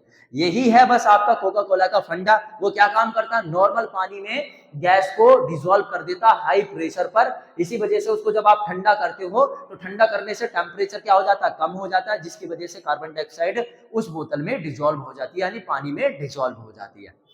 ठीक है भैया, ये था आपका हेनरी का लॉ। ध्यान रखना, हेनरी ने क्या बताया, पहले तो कि जो विलेयता होगी डायरेक्टली प्रोपोर्शनल होगी किसके, प्रेशर के। लेकिन अगर हम मोल प्रभाज को उसकी विलेयता में नापते तब उसने बोला जो प्रेशर होगा डायरेक्टली प्रोपोर्शनल होगा मोल प्रभाज के। ठीक है, दूसरी तीसरी कंडीशन क्या रखना है, हेनरी के नियम से ये आपको पता चल गया कि अगर हम जितना टेम्परेचर कम करेंगे और प्रेशर बढ़ाएंगे उतनी गैस किसी भी लिक्विड में डिसॉल्व हो जाएगी। ठीक है बेटा, अब हम अपना आगे का टॉपिक देखते हैं। अब इस हेनरी के नियम की कुछ सीमाएं हैं। नंबर एक, क्या सीमाएं हैं भैया हेनरी के नियम की, ये जो हेनरी का नियम है केवल और केवल क्या काम करेगा, केवल आदर्श यानी आदर्श गैस पर ही एप्लीकेबल है, आदर्श गैस के लिए ही मान्य है ये। समझ में बात ये नहीं है, ये जो अप्लाई होगा आपका हेनरी का नियम केवल आदर्श गैस पर ही अप्लाई है। अब तुम कहोगे आदर्श गैस तो कुछ होती ही नहीं है ना, तो उसने फिर ये बोल दिया कि आदर्श गैस जब कुछ नहीं होती तो ये क्या होगा, वास्तविक गैसों के लिए भी, क्या बोला, वास्तविक गैसों के लिए भी मान्य होगा। समझ में बात है नहीं, वास्तविक गैसों के लिए भी मान्य होगा, लेकिन उसने कंडीशन रख दी। क्या कंडीशन, वास्तविक गैसों के लिए तभी मान्य होगा जब उसका दाब क्या हो, जो प्रेशर हो, दाब कम हो। जितना दाब इसमें क्या करेंगे, इसमें कम दाब होगा, वास्तविक गैसों के लिए भी ये अप्लाई होगा हेनरी का नियम, लेकिन कब, जब इसका प्रेशर कम हो गैस का। ठीक है जी। दूसरा आपका क्या, आपका इस दूसरी सीमा क्या है, दूसरी सीमा है इसकी, ये उन गैस के लिए भी एप्लीकेबल है, यानी उन गैस के लिए भी मान्य है जो द्रव से कोई रिएक्शन ना करे, द्रव से कोई अभिक्रिया ना करे। समझ में बात ही नहीं है, कोई भी गैस है अगर किसी क्या काम कर रही है, किसी द्रव से अभिक्रिया कर रही है तो वो उसके लिए एप्लीकेबल नहीं है। ये केवल उन्हीं गैस के लिए एप्लीकेबल है, क्या बोला, उन्हीं गैस के लिए एप्लीकेबल है जो द्रव से कोई अभिक्रिया ना करे। तीसरी, ये अमोनिया के लिए एप्लीकेबल नहीं है, मतलब अमोनिया के लिए मान्य नहीं है, क्योंकि आपको पता अमोनिया जो होती है वो द्रव में इजीली क्या हो जाती है, द्रव में घुलनशील है। क्या है, घुलनशील होती है द्रव में। समझ में बात ये नहीं है, इजीली मैंने आपको स्टार्टिंग में बताई थी कि अमोनिया जो गैस होती है वो द्रव में क्या हो जाती है, आसानी से घुल जाती है, इसलिए अमोनिया के लिए भी ये लागू नहीं होता है। चौथा ये आपका, क्योंकि आपको पता है देखो जो HCl है, HCl के भी लिए लागू नहीं होती है ये। समझ भाई, ना तो अमोनिया के लिए लागू है और ना ही ये HCl के लिए लागू है, क्योंकि अमोनिया क्या होती है, द्रव में घुलनशील है, इसलिए अमोनिया के लिए लागू नहीं है। HCl के भी लिए लागू नहीं है, क्योंकि आपको पता है ये HCl क्या कर जाती है, द्रव के साथ में रिएक्शन कर जाती है, जिसकी वजह से हाइड्रोजन गैस निकलती है। तो ये इसकी कुछ सीमाएं हैं। समझ में आई बात है नहीं, किसकी, हेनरी के नियम की। पहले ये केवल आदर्श गैस के लिए लागू है, वास्तविक गैसों के लिए कभी लागू है जब क्या हो, दाब कम हो। तीसरा, ये तब मान्य है जब द्रव कोई भी क्या नहीं करे, जब गैस किसी द्रव से कोई अभिक्रिया ना करे, कभी आपका क्या है, ये आपके मान्य होगा। NH3 के लिए एप्लीकेबल नहीं होता, क्यों नहीं होगा, क्योंकि ये द्रव में घुलनशील है। HCl के भी नहीं लागू होता, क्यों नहीं होता, क्योंकि ये क्या करती है, HCl द्रव के साथ में रिएक्शन कर जाती है। तो ये कुछ इसकी सीमाएं हैं। अब इसके उपयोग देखो कि एक्चुअली में क्या क्या उपयोग है। नंबर 1 वही कोल्ड ड्रिंक्स बनाने में, है ना, क्या, जो कोल्ड ड्रिंक्स होती हैं उनको बनाने में, जितनी भी कोका कोला वगैरह, जितनी भी ये कोल्ड ड्रिंक्स वगैरह आती हैं, उन सभी को कोल्ड ड्रिंक्स बनाने में इस हेनरी का नियम का यूज किया जाता है। क्योंकि मैंने आपको बताया था जो कोल्ड ड्रिंक्स बनती है उसमें हाई प्रेशर पर बोतल को सील पैक कर दिया जाता है और उसमें क्या कर दी जाती है, CO2 गैस डिसॉल्व की जाती है, बस। तो कोल्ड ड्रिंक्स बनाने में। और दूसरा जो स्कूबा डाइवर होते हैं, क्या होते हैं, स्कूबा डाइवर आपने देखे होंगे, जो समुद्र में जो क्या होते हैं, मछली की तरह तैरते हैं ना, इंसान ही होते हैं वो भी। तो वो अपने साथ में हाइड्रोजन और हीलियम गैस ले जाते हैं भरकर बेटा, ठीक है ना, हाइड्रोजन या तो हाइड्रोजन बोल दो या फिर हीलियम गैस। हीलियम और प्लस क्या ले जाते हैं, ऑक्सीजन ले जाते हैं। ध्यान रखना बेटा, ये सिर्फ ऑक्सीजन का ही सिलेंडर नहीं होता, 2 सिलेंडर होते हैं, एक ऑक्सीजन का होता है और एक हीलियम का होता है। क्योंकि आपको पता है जब वो क्या करेंगे, पानी के नीचे जाएंगे तो पानी ऊपर से इनके ऊपर एक प्रेशर लगाएगा, जिसकी वजह से ऑक्सीजन बहुत जल्दी डिसॉल्व हो जाएगी उनके ब्लड में। समझ में? इसी प्रोसेस को रोकने के लिए वो क्या करते हैं, हीलियम गैस को ले जाते हैं, क्योंकि हीलियम गैस बहुत ज्यादा हल्की गैस होती है, वो इतनी फास्ट तरीका से डिसॉल्व नहीं होने देती ऑक्सीजन गैस को, जिसकी वजह से आपके जो ब्लड है उसमें बैंड नहीं होते। मतलब अगर ये ज्यादा डिसॉल्व होगी तो आपके नस ब्लॉक हो जाएंगे और नस ब्लॉक होने के बाद में क्या होगा, आपकी डेथ हो जाएगी। इसी वजह से जो स्कूबा डाइवर होते हैं वो क्या काम करते हैं, अपने साथ में हीलियम और ऑक्सीजन का सिलेंडर ले जाते हैं। और इसके बहुत सारे यूजेस हैं हेनरी के नियम के, ठीक है, तो मैंने आपको ये बता दिया है। आई होप कि आपको हेनरी का नियम और उसकी सीमाएं और उसके उपयोग पता चल गया हो। अब जो नेक्स्ट टॉपिक है वो है हमारा द्रवों का वाष्प दाब, है ना। द्रव भी क्या काम करते हैं, है ना, द्रवों पर भी क्या लगता है, वाष्प दाब लगता है। अब ये द्रवों का वाष्प दाब क्या होता है, सबसे पहले इसको समझो। देखो मैं तुमसे पूछने लगूं, आपके पास में क्या है, आपके पास में एक मान के चलो एक खुला पात्र है, जैसे भगोना टाइप है, ठीक है ना, ये है, ये ऊपर से खुला पात्र है। और दूसरा मैंने क्या काम किया है, दूसरा मैंने कुकर लिया है। क्या लिया है, कुकर। ये मेरे पास में एक कुकर है, ठीक है भैया, कुकर जैसे भी बने देख लेना आप, ठीक है। ये मेरे पास में कुकर है, मान के चलो, ठीक है। मैं तुमसे कहने लगूं कि जो खाना है वो किसमें जल्दी बनेगा, कुकर में जल्दी बनेगा, या फिर आपका खुला जो पात्र भगोना है उसमें बन जाएगा। मैं इनको हीट दे रहा हूँ, सही है जी, हाँ, इसको क्या काम कर रहा हूँ, मैं इनको गर्म कर रहा हूँ। अब मैं आपसे पूछने लगूं कि खाना किसमें जल्दी बन जाएगा, कुकर में या फिर खुले वाले पात्र में। आप बोलोगे सर कुकर में जल्दी बन जाएगा। किसमें, कुकर जो है आपका, कुकर में खाना जल्दी बन जाएगा। अब मैं तुमसे लॉजिक पूछूं कि क्यों कुकर में खाना क्यों बन जाएगा जल्दी, आप बोलोगे सर ये बंद रहता है इसी वजह से। ठीक है, बंद रहने से ऐसा होगा क्या, देखो अब जब ये खुला पात्र है तो खुले पात्र में इसकी जो वेपर है वो बाहर निकल जाएगी एटमॉस्फेयर में, लेकिन यहाँ पर आपका इसमें कुकर में क्या होगा, मान के चलो ये आपका खाना है, क्या है, यहाँ पर आपका खाना पकना है। अब होगा क्या, जो इसकी भाप बनेगी गर्म करने से, जो इसमें लिक्विड है उसकी जो भाप बनेगी वो क्या होगी, वो इसी के अंदर रह जाएगी। क्या हो जाएगी, इसी के अंदर रह जाएगी। अब अंदर रहने की वजह से जब ये जो इसके ऊपर जो कैप है नहीं है, ये भाप इस पर जाकर चिपकेगी और चिपकने के बाद में ये फिर से क्या होगा, फिर से बूंद के रूप में, पानी के रूप में नीचे आ जाएगी, है ना। पहले तो ये जो है ये क्या बनी, भाप बनी, जिसको आप वाष्प भी बोल लो।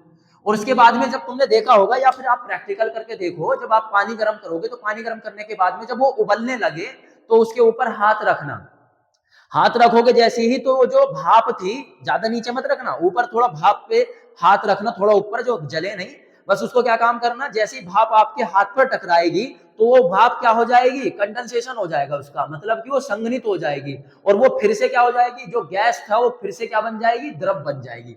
यही तो होता है। और बूंदे आपको, पानी की बूंदे आपको अपने हाथ पर नजर आएगी। तो यहाँ पर भी बिल्कुल वही प्रोसेस होता है। जब ये भाप थी, ये भाप ऊपर ना निकलकर ये जैसे ही इससे टकराती है तो क्या बन जाती है, संघनन हो जाता है उसका, क्या हो जाता है, संघनन। समझ में बात नहीं, यानी फिर से वो दोबारा से क्या बन जाता है, पानी बन जाता है, और पानी बनने के बाद में वो फिर से क्या आ जाता है, नीचे आ जाता है। समझ में आई बात। और ये प्रोसेस लगातार ऐसा चलता रहता है, और ये तब तक चलता है जब भाप में और संघनन में क्या नहीं हो जाए, इनका जो प्रेशर है वो बराबर ना हो जाए, इनका जो क्या है, दाब है वो बराबर ना हो जाए। जब ये दाब इनका बराबर हो जाता है तो उसको बोलते हैं साम्य अवस्था। क्या बोलते हैं, साम्य अवस्था। समझ में बात ही नहीं है, क्या बोलते हैं, साम्य अवस्था। जब संघनन और भाप इन दोनों का क्या हो जाता है, इन दोनों का जो प्रेशर होता है दोनों का बराबर हो जाता है, उसको बोलते हैं साम्य अवस्था।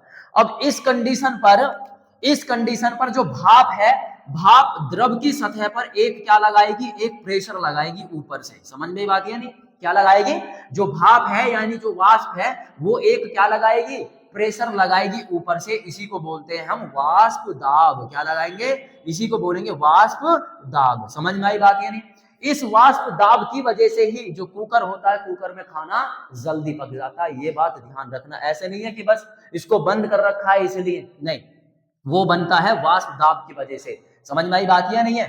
तो आप क्या बोल सकते हो, वाष्प दाब क्या है, द्रव की सतह पर, आप बोल सकते हो, क्या बोला, द्रव की सतह पर, द्रव की सतह, ठीक है जी, द्रव की सतह पर किसके द्वारा, वाष्प द्वारा, क्या, वाष्प द्वारा लगने वाला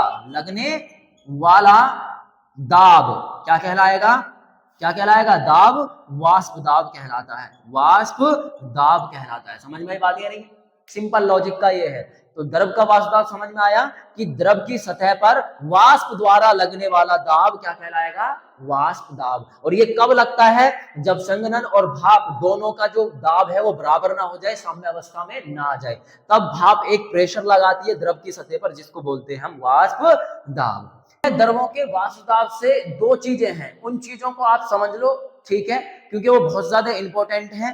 क्या है वो दो चीज, देखो, अब वाष्प दाब जो है, वाष्प दाब कब बढ़ेगा और कब घटेगा, समझ में बात है नहीं, वाष्प दाब कब घटेगा कब बढ़ेगा, दो चीज बता रहा हूं मैं आपको। मान के चलो, जैसे मैंने यहां पर दो सॉल्यूशन लिए हैं, क्या है, दो सॉल्यूशन लिए हैं मैंने यहां पर, सही है, एक ये रहा यहां पर, ठीक है, पहला सॉल्यूशन ये है मेरे पास में और दूसरा सॉल्यूशन ये रहा मेरे पास में, ठीक है, दो सॉल्यूशन लिए हैं मैंने आपको, ठीक है ना। मैं वाष्प दाब की बात बता रहा हूं आपको, ध्यान रखना, ठीक है।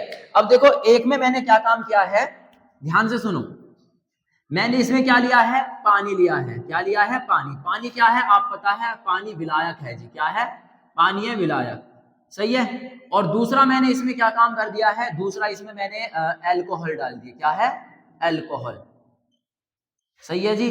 पानी और एल्कोहल, ये क्या है, ये विलय है, आपको पता ही है, क्योंकि जो एल्कोहल होती है वो पानी में घुल जाती है।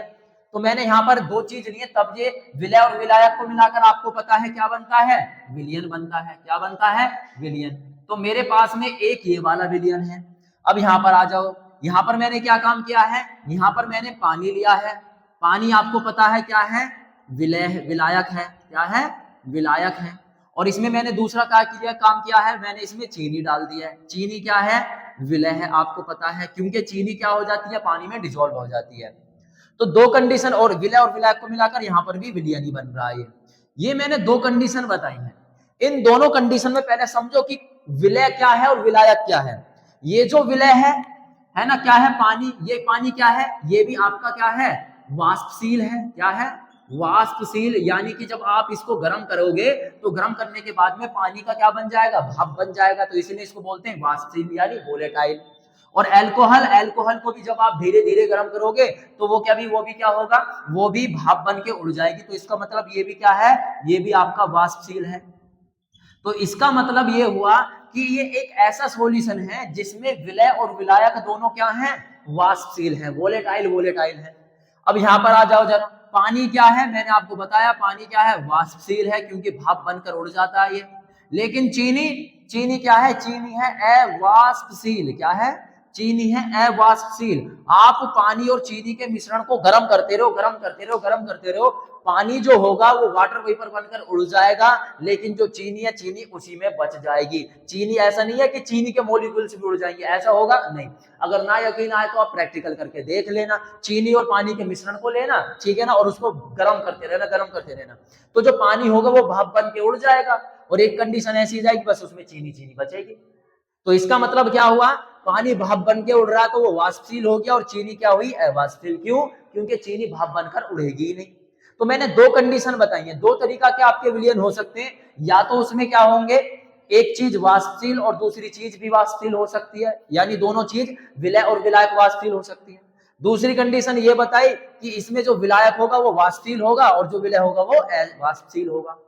इस कंडीशन पर वाष्प दाब पर क्या इफेक्ट पड़ेगा ये मैं आपको समझाने वाला हूं। देखो इस कंडीशन में यहां पर क्या होगा, यहां पर देखो वाष्पशील, इसमें मैंने यहाँ का क्या मान लिया, पानी है, पानी के मॉलिक्यूल्स, और जो अल्कोहल है, अल्कोहल के मॉलिक्यूल्स मैंने इस रेड कलर से मैं शो करे देता हूँ, ठीक है ना। ये किसके हैं, ये आपके अल्कोहल के मतलब कि अल्कोहल के मॉलिक्यूल्स हैं। जब इसको आप गर्म करोगे, क्या बोला मैंने, जब इस सॉल्यूशन को आप गर्म करोगे तो गर्म करने के बाद में आपको पता है, क्या है, आपको पता है, मैंने ऊपर से इसको बंद कर दिया है, ठीक है जी। तो आपको पता है जब मैं इसको गर्म करूंगा तो गर्म करने के बाद में भाप बनेगी, और भाप बनने के बाद में इसमें किस किस के, इसमें भैया आपके जो भाप होगी, इस भाप में आपके पानी के भी मॉलिक्यूल्स होंगे। पानी के मॉलिक्यूल्स क्यों होंगे, क्योंकि पानी भी तो भाप बनेगा, और अल्कोहल के भी मॉलिक्यूल्स होंगे, क्यों, क्योंकि अल्कोहल भी भाप बनेगी। अरे हाँ या नहीं। तो इसका मतलब ये हुआ कि ये जो भाप बनकर जा रही है, इस भाप में क्या होगा, इस भाप में दोनों के मॉलिक्यूल्स होंगे, किस किस के, विलय के भी और विलायक के भी। तो इस कंडीशन पर क्या होगा, इस कंडीशन पर जब विलय और विलायक के दोनों के क्या होंगे, दोनों के मॉलिक्यूल्स होंगे, तो ये दोनों के मॉलिक्यूल्स इस पर एक क्या लगाएंगे, दाब लगाएंगे, जिसको आप वाष्प दाब कहोगे। अरे ठीक है। और इस कंडीशन पर जो वाष्प दाब होता है, क्या होता है, जो वाष्प दाब होता है वो बढ़ जाता है। समझ में बात ही नहीं, क्या हो जाता है, बढ़ जाता है। तो ध्यान रखना, अगर दो चीज विलय और विलायक दोनों वाष्पशील हैं तो उस कंडीशन में भाप में जो होंगे दोनों के मॉलिक्यूल्स होंगे, किस किस के, विलय के भी और विलायक के भी। इस कंडीशन पर जो इस पर जो लगने वाला वाष्प दाब होगा ना वो बढ़ जाएगा। क्यों, क्योंकि इसमें दोनों के मॉलिक्यूल्स हैं। समझ में आई बात है। लेकिन अब यहां पर आ जाओ जरा, यहां पर क्या है, मैंने आपको बता दिया, एक इसमें पानी है, पानी के मॉलिक्यूल्स किसको मान लिया, और ये किसके हैं, ये चीनी के मॉलिक्यूल्स हैं। सही है जी, किसके मॉलिक्यूल्स हैं, चीनी के मॉलिक्यूल्स। अब मैं इसको हीट कर रहा हूं, क्या कर रहा हूं, हीट कर रहा हूं। हीट करने के बाद में क्या होगा, एक्चुअली में भाप बनेगी। क्या बनेगी, भाप बनेगी। और भाप बनने पर क्या होगा, इसमें जो चीनी के मॉलिक्यूल्स हैं, क्या होंगे, चीनी के जो मॉलिक्यूल्स होंगे वो क्या काम करेंगे, सतह पर आ जाएंगे यहाँ पर, क्योंकि वो भी तो हीट लेंगे। अरे चीनी के मॉलिक्यूल्स भी तो हीट लेंगे, हीट लेने के बाद में वो सतह पर आ जाती है क्योंकि हल्के हो जाते हैं। अब सतह पर आने के बाद में ये तो क्या नहीं होंगे, ये तो वाटर वेपर बनेंगे नहीं, है नहीं, ये तो वेपराइजेशन नहीं होगा। लेकिन जो पानी के मॉलिक्यूल्स हैं वो क्या होंगे, वो वाटर वेपर बनकर क्या हो जाएंगे, उड़ जाएंगे। और ये क्या काम करेंगे, यहाँ पर जो मॉलिक्यूल्स थे, ये चीनी के मॉलिक्यूल्स, ये भाप बनने पर क्या काम कर देते हैं, इस मॉलिक्यूल्स के, पानी के मॉलिक्यूल को रोक देते हैं, जिसकी वजह से जो यहाँ पर भाप है वो कम बन पाती है। समझ में बात या नहीं है, जिसकी वजह से अब इस पर जो दाब लगेगा, देखो इस पर जो दाब लगेगा वो क्या लगेगा, वाष्प दाब, वो कम हो जाएगा। क्यों, क्योंकि वाष्प के मॉलिक्यूल्स ही कम है। जब वाष्प के मॉलिक्यूल्स कम है तो इसकी सरफेस पर, यानी द्रव की सरफेस पर कम दाब लगेगा। सही है। तो जो आपका क्या हो जाएगा, जो वाष्प दाब हो जाएगा इस कंडीशन पर, वो क्या हो जाएगा, कम हो जाएगा। तो दो चीज समझ लो मैंने आपको बता दी है। अगर दोनों चीज वोलेटाइल वोलेटाइल है, मतलब वाष्पशील वाष्पशील है, तो उस कंडीशन पर वेपर प्रेशर बढ़ जाता है। यानी कि कहने का मतलब है वेपर जो होगा उसके मॉलिक्यूल्स बढ़ जाएंगे, तो वेपर प्रेशर यानी वाष्प दाब अपने आप ही बढ़ जाएगा। लेकिन इस कंडीशन में क्या होगा, इस कंडीशन में जो चीनी के मॉलिक्यूल्स होंगे वो वाटर वेपर बनेंगे नहीं, और वो हल्के होकर सतह पर आ जाते हैं, जिसकी वजह से वो कुछ ना कुछ स्थान घेर लेते हैं, और जिसकी वजह से पानी को भाप बनने से भी रोकते हैं। इसके थोड़े बहुत ही मॉलिक्यूल्स क्या होते हैं, भाप बनकर ऊपर जाते हैं, जिसकी वजह से प्रेशर भी कम लगता है। ये कब होता है, जब एक का आपका वाष्पशील और दूसरा अवाष्पशील हो। तो दोनों चीजों पर याद रखना, वाष्प दाब कब ज्यादा हो जाता है, जब दोनों चीज यानी विलय और विलायक वाष्पशील है, तब वाष्प दाब बढ़ जाता है। लेकिन एक चीज वाष्पशील और दूसरी चीज अवाष्पशील है, तो उस कंडीशन पर जो वाष्प दाब होगा वो क्या हो जाता है, कम हो जाता है। ये दो चीज हैं, दो कंडीशन बताइए, आपको याद रखना। टॉपिक है वो है द्रव द्रव विलयनों का वाष्प दाब। अब ये द्रव द्रव विलयन का मतलब क्या है, द्रव द्रव विलयन का मतलब है बेटा कि जो आपका विलय है, क्या है, जो आपका विलय है वो भी क्या है, वाष्पशील है। क्या है, वो भी आपका वाष्पशील है, द्रव का मतलब वाष्पशील। और जो आपका विलायक है, क्या है, जो आपका विलायक है वो भी क्या है, वो भी आपका वाष्पशील है। यानी दोनों चीज आपकी वाष्पशील है। तो इस कंडीशन पे मैंने आपको अभी बताया था कि अगर दोनों चीज विलय और विलायक क्या होंगे, वाष्पशील होंगे, तो उस कंडीशन पर जो वाष्प दाब होता है वो क्या हो जाता है, बढ़ जाता है। तो इसी के कंडीशन पर अकॉर्डिंग हम क्या निकालने वाले हैं, द्रव द्रव विलयनों का वाष्प दाब निकालने वाले हैं। मान लो, क्या मान लो भाई, माना, क्या माना, माना विलय, क्या बोला मैंने, माना ये घटक एक हो गया, घटक भी बोल सकते हो, घटक 1 2 भी बोल सकते हो। मेरे पास में तो मैं तो विलय और विलायक बोल रहा हूं, तो आप विलय और विलायक ही मानो, ठीक है। माना विलय का आंशिक दाब, मैंने क्या माना, माना विलय का आंशिक दाब कितना है, मैंने मान लिया P1 है। सही है भैया, P1 है, क्योंकि आपको पता है, जैसे मैंने आपको बोला, ये आपके पास में एक बीकर है, इसमें क्या होंगे, दो चीज होंगे, क्या होंगे, दो चीज होंगी। कौन कौन सी चीज होंगी बता दो मेरे को जल्दी से, आपको पता है। इस कंडीशन पर इसमें जो विलय होगा, ठीक है, कुछ भी मान लो, वो भी वाष्पशील है, और जो विलायक होगा वो भी वाष्पशील है। इस कंडीशन पर जब भाप लगेगी, ऊपर से विलय और विलायक दोनों क्या लगाएंगे, प्रेशर लगाएंगे। तो विलय का जो मैंने वाष्प दाब माना P1 माना, और विलायक का क्या माना, P2 माना। क्योंकि जब भाप बनेगी तो उस भाप में आपको पता है दोनों के मॉलिक्यूल्स होंगे, किस किस के, बताओ किस किस के मॉलिक्यूल्स होंगे, उसमें विलय के भी मॉलिक्यूल्स होंगे और विलायक के भी मॉलिक्यूल्स होंगे। तो दोनों विलय और विलायक दोनों प्रेशर लगा रहे होंगे ना, द्रव की सतह पर दोनों वाष्प दाब लगा रहे होंगे।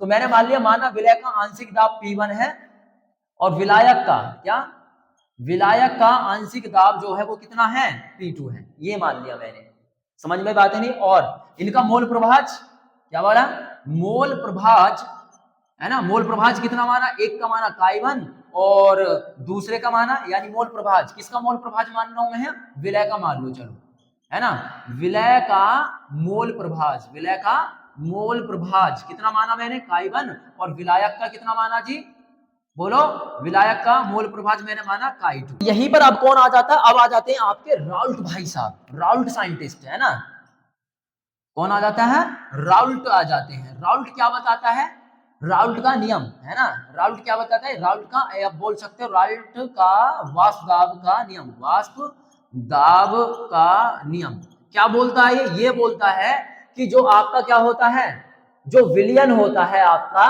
ठीक है ना, उसमें जो विलय और विलायक जो होते हैं उनका जो आंशिक दाब होता है वो मोल प्रभाज के क्या होता है, समानुपाती होता है। ये कौन बताता है, राउल्ट भाई साहब बताते हैं।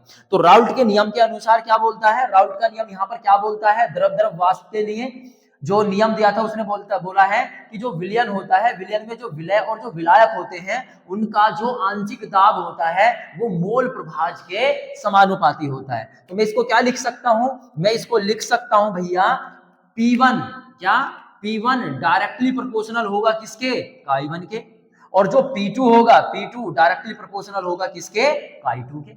समझ में आए, ये किसने बताया था, ये राउल्ट ने बताया था कि जो विलयन होता है, विलयन में जो विलय और विलायक यानी जो घटक होते हैं उनका जो आंशिक दाब होता है वो मोल प्रभाज के समानुपाती होता है। तो आंशिक दाब होगा समानुपाती होगा मोल प्रभाज के।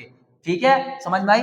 जब इस डायरेक्टली प्रोपोर्शनल के सिंबल को हटाता हूं मैं तो एक कांस्टेंट आ जाता है, वो आ जाता है P10 और इनटू ये क्या है chi2। अब ये P10 क्या है आपको पता होना चाहिए। ये जो P10 है ये शुद्ध विलायक का वाष्प दाब है। क्या है? शुद्ध विलय का वाष्प दाब है। ये समझ में आई बात है नहीं है।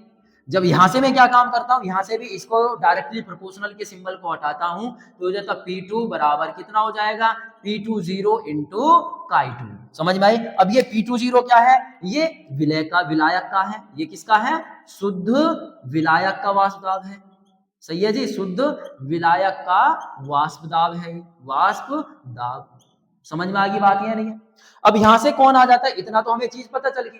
अब आ जाते हैं डाल्टन भाई साहब। डाल्टन के नियम के अनुसार, है ना, डाल्टन के नियम के अनुसार, डाल्टन के नियम के अनुसार डाल्टन का नियम कहता है कि जो टोटल जो दाब होगा, क्या होगा, वो टोटल जो विलयन है, विलयन में जो टोटल जो दाब होगा वो विलय और विलायक के सम के इक्वल होगा। मीन्स कहने का मतलब है पी टोटल जो होगा, क्या होगा, पी टोटल जो होगा वो इन दोनों के योग के बराबर है, यानी P1 प्लस के P2 के बराबर है। तो हम यहाँ पर पी टोटल निकाल देंगे तो पी टोटल बराबर कितना आ जाएगा। P1 की वैल्यू बताओ कितनी है। P1 की वैल्यू ये रही P10 इंटू chi2 और प्लस के P2 की वैल्यू कितनी है, ये रही यहाँ पर P20 इंटू chi2 होता है। चीज कंफर्म समझ में आ गई, इतनी चीज क्लियर है तो बताओ जल्दी से फटाफट।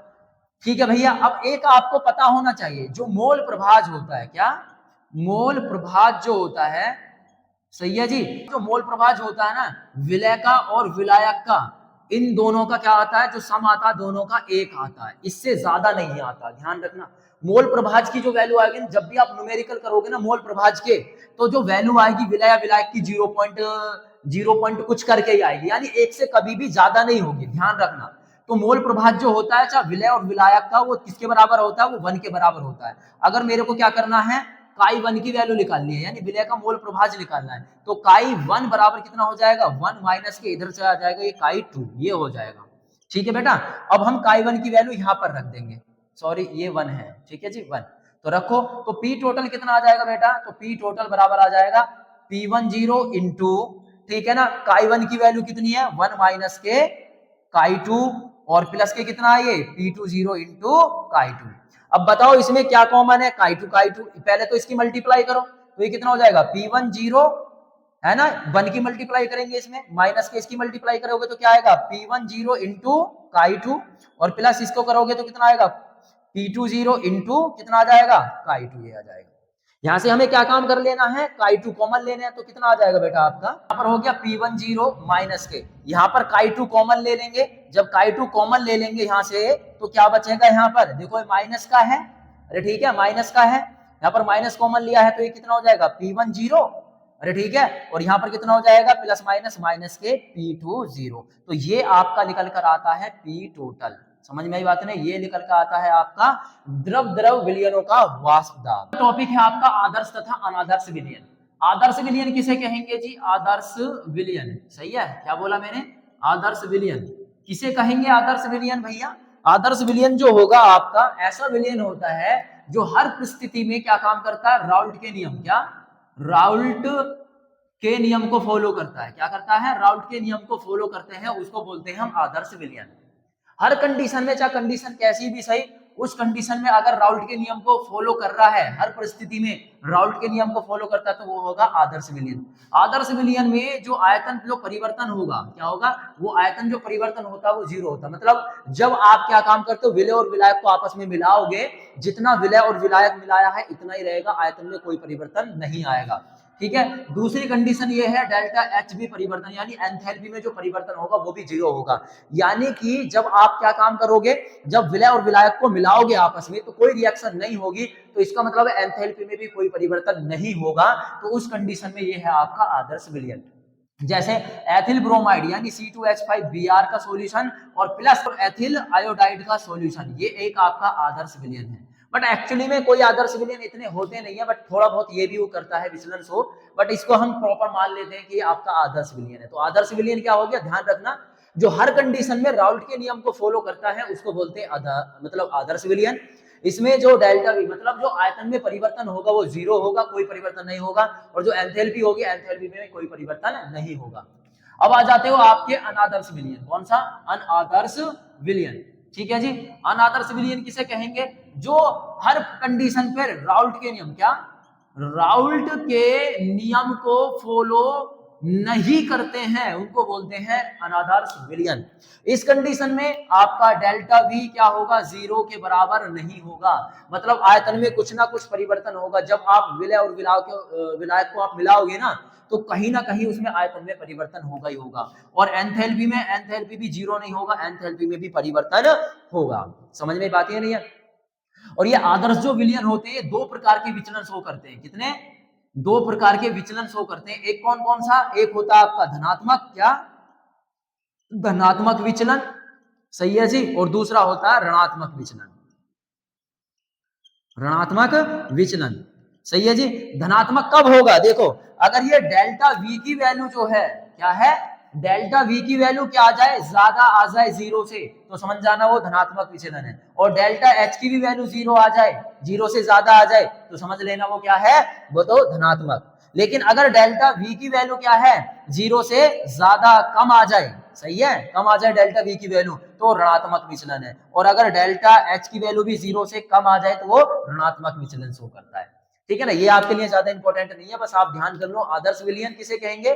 जो हर परिस्थिति में राउल्ट के नियम को फॉलो करते हैं वो आदर्श विलयन। अनादर्श विलयन जो राउल्ट के नियम को फॉलो नहीं करते हैं वो क्या होते हैं? आपके अनादर्श विलयन होते हैं। आपका विलयनों के अणुसंख्यक गुणधर्म बहुत ज्यादा वेरी वेरी इंपॉर्टेंट है। समझ में बात है नहीं भैया, यहीं से आपके न्यूमेरिकल भी पूछा जाता है। ये सबसे इंपॉर्टेंट है, विलयनों के अणुसंख्यक गुणधर्म। किन्हें कहते हैं विलयन के अणुसंख्यक? देखो अणुसंख्यक जो क्या काम करते हैं? विलयन में उपस्थित जो विलय होते हैं, क्या होते हैं? जो विलय होते हैं उनकी अणुओं की संख्या पर निर्भर करते हैं, उसको बोलते हैं विलयन के अणुसंख्यक गुणधर्म। क्या बोला मैंने? विलयन के अणुसंख्यक गुणधर्म किन्हें कहेंगे? जो विलयन में उपस्थित जो विलय होता है उनकी जो अणुओं की संख्या जो होती है उन पर निर्भर जो करते हैं उनको बोलते हैं विलयनों के अणुसंख्यक गुणधर्म। ध्यान रखना, नाम से पता चल रहा है, विलयन में उपस्थित विलय के अणुओं की संख्या पर जो निर्भर करते हैं उनको क्या बोलते हैं? विलयनों के अणुसंख्यक गुणधर्म। ये चार प्रकार के होते हैं बेटा आपके। कौन कौन सा? एक होगा वाष्पदाब अपेक्षिक अपनमन, दूसरा होगा विलयन का प्राशन दाब, तीसरा होगा हिमांक का अवनमन, और चौथा होगा क्वांटनांक का उन्नयन। ये चार ही टॉपिक बच रहे हैं। अगर ये चार टॉपिक कर लिया आपने, चैप्टर आपका खत्म है बस यहाँ पर। ठीक है, तो सबसे पहले देखो वाष्प अपेक्षिक अवनमन। क्या बोला? सबसे पहला टॉपिक कौन सा है? वाष्प दाब में अपेक्षिक, क्या अपेक्षिक अवनमन, अपेक्षिक अवनमन, सही है जी। इन एक एक वर्ड का मैं आपको मतलब समझाऊंगा कि एक्चुअली में है क्या ये चीज, है ना। सबसे पहले आपको पता है वाष्प दाब किसे कहते हैं? ये तो मैंने अभी समझाया था। वाष्प दाब कि किसी भी, बोलो, किसी भी द्रव की सतह पर लगने वाला यानी वाष्प के द्वारा लगने वाला दाब वाष्प दाब कहलाता है। आपको पता ही है ना, द्रव की सतह पर।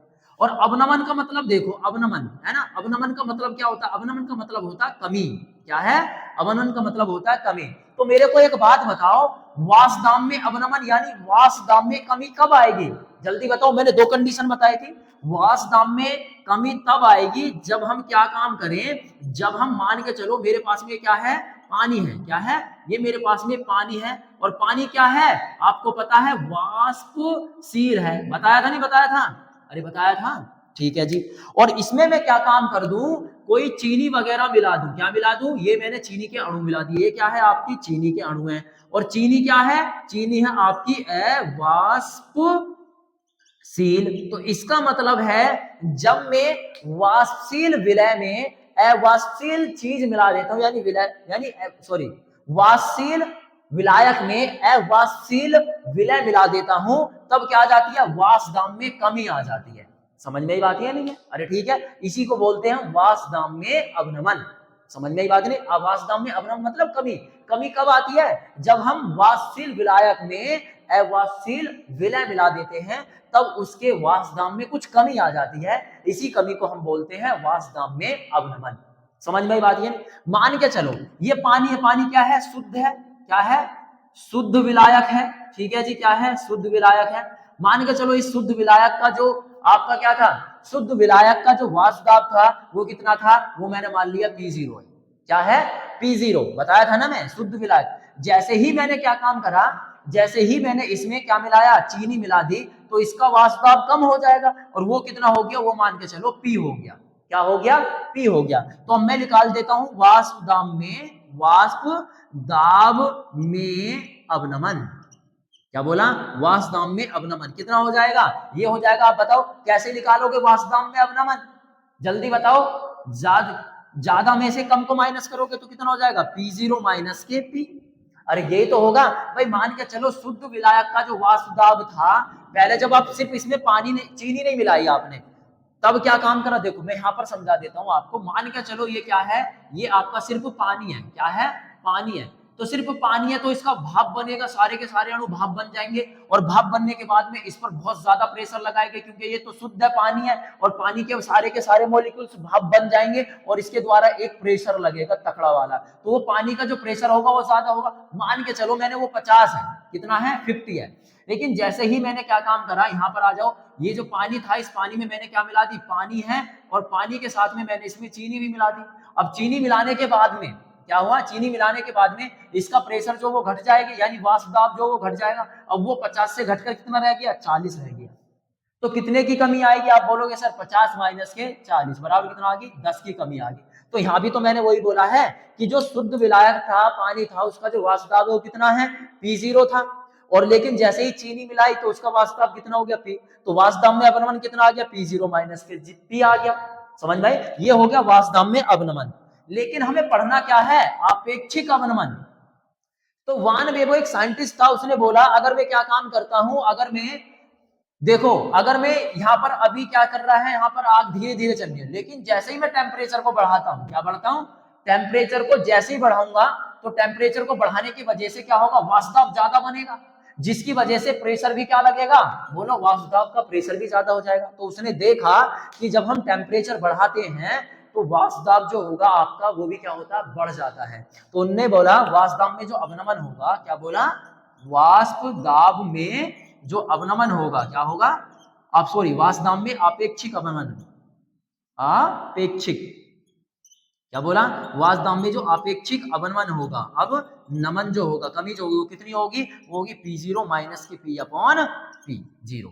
ये अब इतना बताने के बाद में राउल्ट भी भाई साहब कहाँ पीछे रहने वाले थे। तो उन्होंने क्या काम किया, उन्होंने राउल्ट ने भी एक नियम दिया यहाँ पर। तो राउल्ट का नियम सही है। तो राउल्ट का नियम है वाष्प दाब में आपेक्षिक अवनमन के अकॉर्डिंग उसने क्या काम किया, उसने कहा कि वाष्प दाब में आपेक्षिक अवनमन, वाष्प दाब में आपेक्षिक अवनमन कितना, P0 माइनस के P। अरे ठीक है, राउल्ट ने क्या बोला कि वाष्प दाब में आपेक्षिक अवनमन जो होता है वो मोल प्रभाज किसके, विलय के मोल प्रभाज के बराबर होता है। ये किसने बता दिया, ये बताया राउल्ट के भाई साहब ने, है ना। राउल्ट भाई साहब ने क्या बताया कि वाष्प दाब में जो आपेक्षिक अवनमन होगा, वाष्प दाब में आपेक्षिक अवनमन कितना, P0 माइनस के P अपॉन P, किसके बराबर होगा, जो विलय है, क्या है, विलय है, विलय के मोल प्रभाज के बराबर होता है। ये किसने बताया था, ये राउल्ट ने बताया था। सही है जी। यहां पर था आपका वाष्प दाब में आपेक्षिक अवनमन। राउल्ट ने क्या बताया था, राउल्ट ने बताया था कि P0 माइनस के P अपॉन P0, ठीक है, डायरेक्ट बराबर होता है किसके, N upon N plus N के। सही है जी, ये ध्यान रखना। तो ये क्या था, ये राउल्ट ने बताया था आपका कि जो आपका वाष्प दाब में आपेक्षिक अवनमन होता है वो डायरेक्ट मतलब बराबर होता है किसके, विलय के मोल प्रभाज के। अब आपको पता है क्योंकि जो राउल्ट का नियम है वो केवल और केवल तनु विलयनों पर ही एप्लीकेबल है, मतलब तनु विलयनों के लिए लागू होता है। तो हमने क्या मान लिया, हमने मान लिया जो आपका N प्लस N है वो किसके बराबर मान लिया, N के बराबर मान लिया। क्यों मान लिया, क्योंकि N है, यानी मतलब कि विलय जो होगा वो बहुत कम होगा, इस वजह से। तो P0 माइनस के P अपॉन P0 बराबर कितना हो जाएगा, N अपॉन कैपिटल N हो जाएगा। समझ में आई बात या नहीं है, ये वाला। अब यहां से आपको पता है N क्या है, मोलों की संख्या, क्या है, N है आपकी मोलों की संख्या। किसके मोलों की संख्या, विलय के मोलों की संख्या, क्या है, विलय के मोलों की संख्या। और कैपिटल N क्या है, ये भी मोलों की संख्या ही है, क्या है, ये भी मोलों की संख्या ही है। और ये किसके मोलों की संख्या है, ये है विलायक के, किसके, विलायक के। आपको पता है मोलों की संख्या कैसे निकालेंगे, बोलो, W अपॉन स्मॉल m। और अगर विलायक के निकालनी है तो विलायक बड़े हैं तो आपका क्या आ जाएगा, capital W upon capital M। तो यहाँ पर रख दीजिए तो कितना आ जाएगा, P0 माइनस के P अपॉन P0 बराबर कितना हो जाएगा, small W upon small m upon capital W upon capital M। ठीक है जी। क्या होगा, अब इसकी मल्टीप्लाई कहाँ हो जाएगा, ऊपर, और इसकी मल्टीप्लाई कहाँ हो जाएगा, इसके ऊपर। तो कितना आ जाएगा आपका, P0 माइनस के P अपॉन P0 बराबर कितना आ जाएगा, small w into capital M upon capital W into small m। ठीक है जी, ये आपका फॉर्मूला निकल कर आता है। सही, इतनी बात कन्फर्म है। तो चलो अब चलते हैं हम अपने अगले टॉपिक की तरफ। अगला टॉपिक जो हमारा वो है विसरण। विसरण किसे कहते हैं, देखो विसरण का मतलब होता है नॉर्मल लैंग्वेज में अगर मैं तुम्हें समझाऊं कि विसरण का मतलब होता है फैलना, फैलाव। जैसे मान के चलो आपके पास में क्या है, आपके पास में एक, ठीक है ना, बीकर है, उसमें आपने क्या काम कर दिया है, पानी डाल दिया। ठीक है जी। अब पानी में जब आप क्या काम करोगे, इंक डालोगे, क्या करोगे, पानी में जैसे ही इंक डालोगे तो ये इंक क्या होगी, पूरे पानी में क्या हो जाएगी, फैल जाएगी, हर दिशा में फैल जाएगी। इसी को क्या बोलते हैं, प्रासरण बोलते हैं सिंपल लैंग्वेज में। अगर डेफिनेशन देखना चाहो तो डेफिनेशन क्या है कि विभिन्न सांद्रण वाले विलयनों को परस्पर मिलाए जाने पर, मान के चलो मेरे पास में बहुत सारे विलयन है ना, अगर डेफिनेशन देखी जाए बहुत सारे विलयन हैं और इनकी सभी की जो सांद्रता है सबकी क्या है, अलग अलग है। सबकी सांद्रता क्या है, अलग अलग है। इसकी सांद्रता 50 मोल लीटर इनवर्स है, इसकी कितनी है, इसकी 30 मान ली, 30 मोल लीटर इनवर्स है। और इसकी कितनी है, इसकी मान ली मैंने 15 मोल लीटर इनवर्स है। सबकी जो सांद्रता अलग अलग है। ये तो कह रहा है कि विभिन्न सांद्रता वाले विलयनों को, विभिन्न सांद्रता वाले विलयनों को परस्पर मिलाए जाने पर, जब मैं इनको क्या करता हूं, परस्पर आपस में एक बड़े बीकर में मिलाता हूं, क्या करता हूं, एक बड़े बीकर में मिलाता हूं, तो मिलाने पर क्या होता है, मिलाए जाने पर विलय तथा विलायक के अणुओं की वह प्रवृत्ति जिसके कारण परिणामी विलयन की सांद्रता समान हो जाए। जब इन सारे के क्या हो, देखो अब ये अलग अलग विलयन है और इनकी सांद्रता भी अलग अलग है। जब मैं इनको सभी को क्या मिलाऊंगा, एक साथ मिलाऊंगा, तो मिलाने के बाद में ये जो आप मिलेंगे, मिलने के बाद में इनकी जो सांद्रता होगी ना तो 50 ml होगी, ना ही 30 और ना ही 15, ये सबकी आपस में मिल जाएंगे और मिलने के बाद में कुछ भी आए बट ये नहीं आएंगे। मान के चलो 25 आ गई, 25 मोल लीटर इनवर्स आ गई, समझ में बात ही नहीं। यही आपका क्या है, यही आपका विसरण है। अब ऐसा क्यों हुआ, फैलने के कारण, क्योंकि सारे के सारे कण जो है वो एक दूसरे में आपस में मिल गए। यहाँ पर भी तो ऐसे ही हुआ था, इंक डाली, इंक डालने से सारे के सारे जो मॉलिक्यूल्स थे वो क्या हो गए, पानी में घुल गए, मिल गए, जिसकी वजह से जो सांद्रता होगी किसकी, दोनों की समान होगी। अब देखो यहाँ पर स्टार्टिंग में इंक की सांद्रता ज्यादा थी, है ना, ये जैसे ही मैंने पानी में डाली तो पानी में डालने के बाद में अब दोनों की सांद्रता बराबर होगी। क्यों, क्योंकि इंक जो वो पानी में डिसॉल्व होगी। वही बात यहाँ पर कह रहा है कि जब हम बहुत सारे सांद्रता विलयनों को आपस में मिक्स कर देते हैं तो उनकी परिणामी जो सांद्रता होगी वो क्या हो जाती है, समान हो जाती है। इसी को विसरण कहते हैं। विसरण के लिए नंबर 1 तो ध्यान रखना, विसरण के लिए कोई अर्धपारगम्य झिल्ली की जरूरत नहीं होती है। क्या बोला, अर्धपारगम्य, क्या बोला, अर्धपारगम्य झिल्ली की जरूरत नहीं होती है जी, झिल्ली की जरूरत नहीं होती। अब ये अर्धपारगम्य झिल्ली क्या होती है, अर्ध, अर्ध मतलब आधी, मतलब जिसमें से देखो अर्धपारगम्य झिल्ली ऐसी झिल्ली होती है जिसमें विलायक के कण तो बाहर निकल जाते हैं पर विलय के कण बाहर नहीं निकलते, उसको बोलते हैं अर्धपारगम्य झिल्ली। समझ में बात नहीं, जैसे अंडा सभी ने खाया होगा, अंडा के जब कवर को उतारते हो तो कवर को उतारने के बाद में उसके ऊपर एक बहुत पतली पिन्नी सी मिलती है, वही है अर्धपारगम्य झिल्ली। तो विसरण के लिए कोई अर्धपारगम्य झिल्ली की जरूरत नहीं होती। नंबर 2 ध्यान रखना, ये हमेशा क्या होता है, देखो इंक की सांद्रता ज्यादा ही, ये क्या होता है, ज्यादा सांद्रता से, क्या बोला, ज्यादा सांद्रता से हमेशा क्या होता है, कम सांद्रता की तरफ होता है। क्या होता है, कम सांद्रता की तरफ होता है। ठीक है जी। नंबर 30, इसमें जो अणु जो होते हैं वो हर दिशा में फैल जाते हैं, इनकी कोई दिशा नहीं होती। क्या बोला, इनकी कोई दिशा नहीं होती है। समझ में बात ही नहीं है, जिधर को चाहते हैं इनके अणु उधर को फैल जाते हैं। नंबर 4, ये बहुत तीव्र अभिक्रिया होती है। क्या होती है, तीव्र अभिक्रिया होती है ये, है ना। पानी में आपने इंक डाली और एकदम से क्या हो जाती है, पानी में इंक डिसॉल्व हो जाती है। तो ये है आपका विसरण। प्रासरण देख लीजिए, प्रासरण क्या होता है कि जिस क्रिया द्वारा तनु विलयन का विलायक, तनु विलयन का विलायक, तनु मतलब पतले विलयन, तनु विलयन का विलायक किसी अर्धपारगम्य झिल्ली को स्वतः पार करके सांद्र विलयन में चला जाता है, उसको बोलते हैं प्रासरण। जैसे मान के चलो आपके पास में ये क्या है, ये आपके पास में एक बीकर है, मैंने यहाँ पर एक अर्धपारगम्य झिल्ली लगा दी, सही है, समझ में बात है नहीं। इधर मैंने क्या भरा है, इधर मैंने तनु विलयन भरा है, क्या भरा है, इधर मैंने एक तरफ इसके तनु विलियन भर दिया है, तनु विलियन, सही है जी, और एक तरफ क्या भरा है, इधर मैंने आपका सांद्र विलियन भर दिया है, क्या भर दिया है, सांद्र विलियन भर दिया है, सही है जी। ध्यान रखना इधर क्या है आपका सांद्र विलियन होता है, सांद्र विलियन, ठीक है। तो इसमें क्या होगा, अब इसमें देखो जो तनु विलियन के जो विलायक के कण हैं, क्या है, तनु विलियन के जो विलायक के कण हैं वो अर्धपारगम्य झिल्ली को स्वतः पार करके किसमें जाने लगते हैं, सांद्र विलियन में जाने लगते हैं। समझ में बात है नहीं है, तो इसी प्रोसेस को क्या बोलते हैं, इसी प्रोसेस को बोलते हैं हम प्रासरण, सही है जी। देखो दूसरा, इसमें मैंने आपको बताया था प्रासरण में अर्धपारगम्य की झिल्ली की जरूरत होती है, ये अर्धपारगम्य झिल्ली है, क्या है ये, अर्धपारगम्य झिल्ली, अर्धपारगम्य झिल्ली, समझ में आई। तो इसका मतलब है प्रासरण को होने के लिए अर्धपारगम्य झिल्ली क्या होना जरूरी है।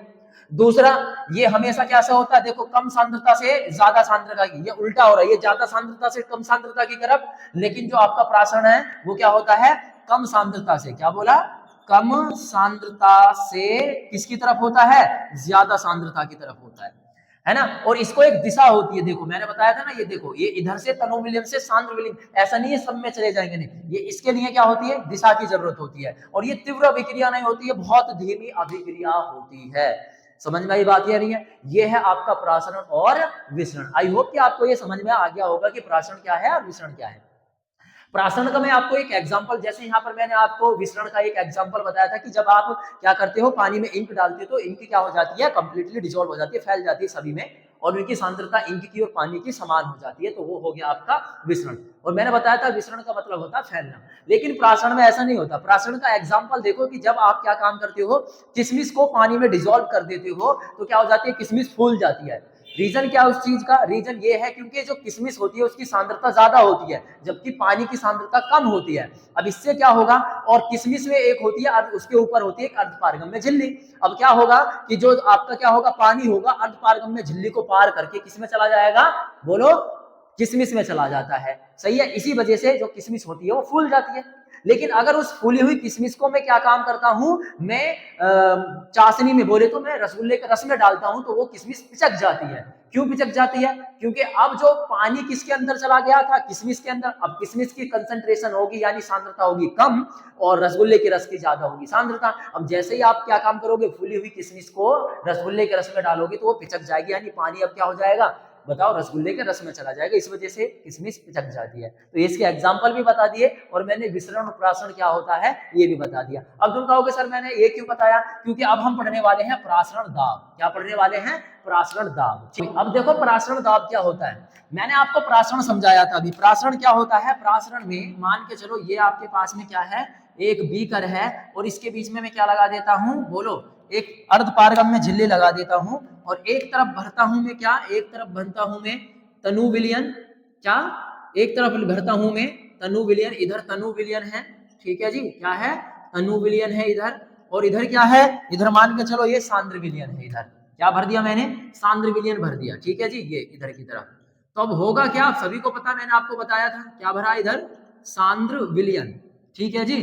अब एक्चुअली में होने वाला क्या है, आप सभी को पता होना चाहिए कि तनु विलियन के जो क्या है, बोलो, तनु विलियन के जो विलायक के जो कण हैं वो सांद्र विलियन में आने लगते हैं। समझ में बात ये नहीं है। इसी प्रोसेस को रोकने के लिए हम क्या काम करेंगे, बोलो, हम ऊपर से क्या लगा देंगे, एक दाब लगा देंगे। समझ में, इसी को बोलते हैं हम प्रासरण, प्रासरण दाब। कि प्रासरण क्रिया को रोकने के लिए क्या लगाना पड़ता है, एक दाब लगाना पड़ता है, जिसको बोलते हैं हम प्रासरण दाब। अगला जो टॉपिक आता है वो आता है प्रासरण दाब के नियम।